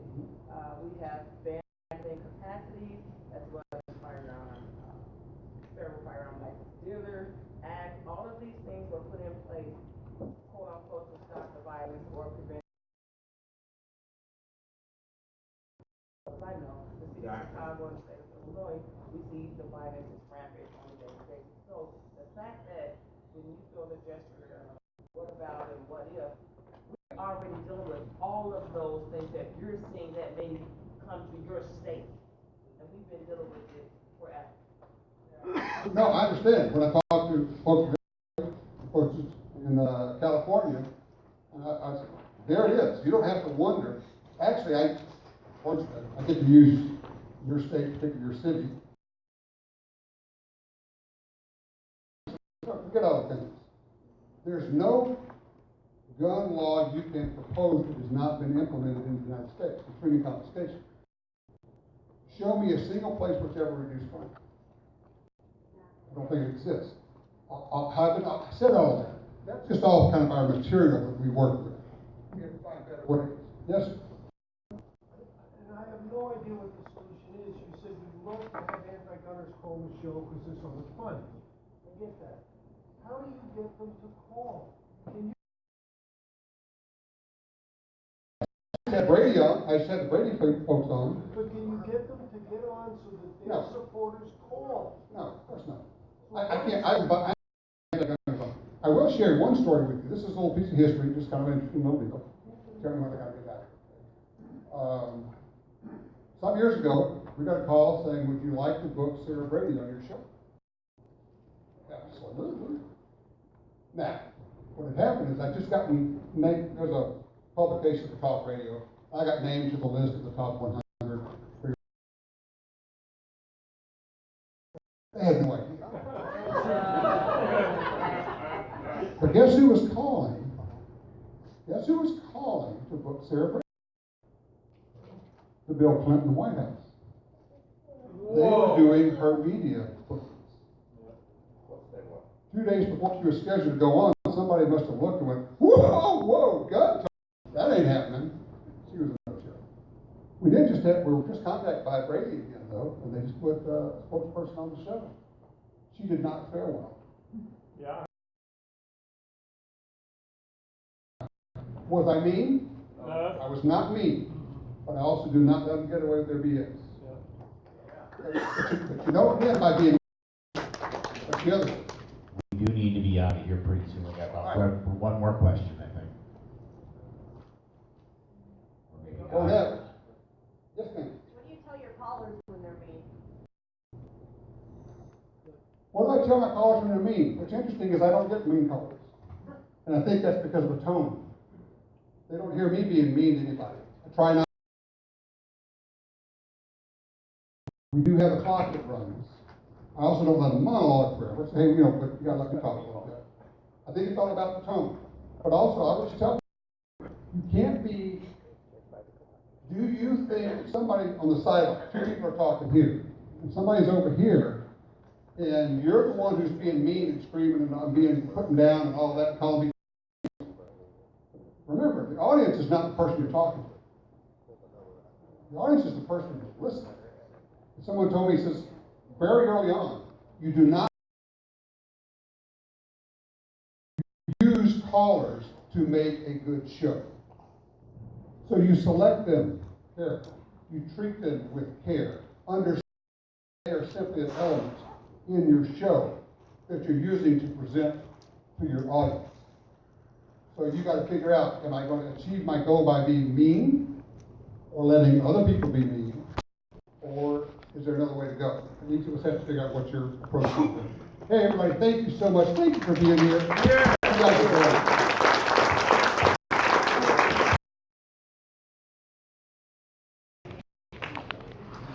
All right, I'm going to say just a couple things here real quick. I'm going to bring Amanda up here when she gets a chance, and then we're going to get out of here. I want to remind everybody that facilities has said anything left at the tables will be thrown away. So when you leave, take everything you want to take with you. I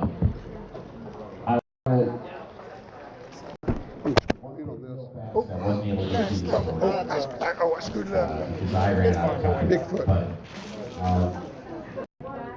I said this morning, never quit, and follow through is what to say. I want to add one more thing to that, and I've done it myself. It's surround yourself with smart people. The team I have on my show is amazing. There's not one person that's on my show that I don't think legitimately is smarter than me. And don't care about getting credit. The team, I give all the credit for the success of my shows. Keep getting in front of your camera there. I'm sorry. Very I give all the credit for the success of Ammcon to Cheryl, to Susan, to Andrew, but he's not here. And I give it to you because if you weren't to show up, there'd be no reason to do this. And I want to thank you for showing up. I hope you got something out of it, and I hope you'll join us in Orlando again next year. Amanda, you said you had something to present. So it's EWTN.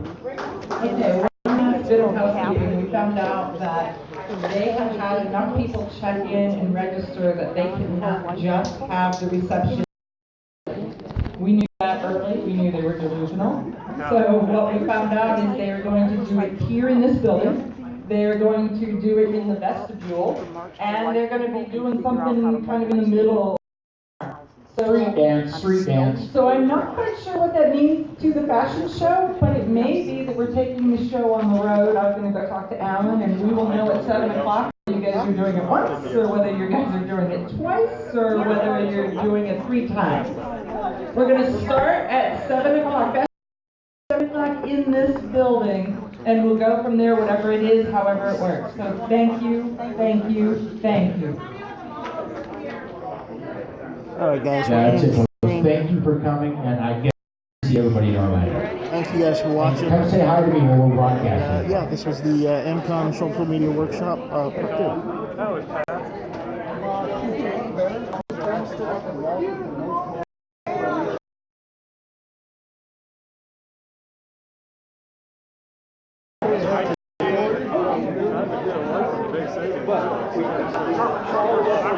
tried to call him a couple of times. I listen to the podcast all the time. I tried to call him a couple of times. It just hasn't gone through, you know. So I tried to call Rush Limbaugh.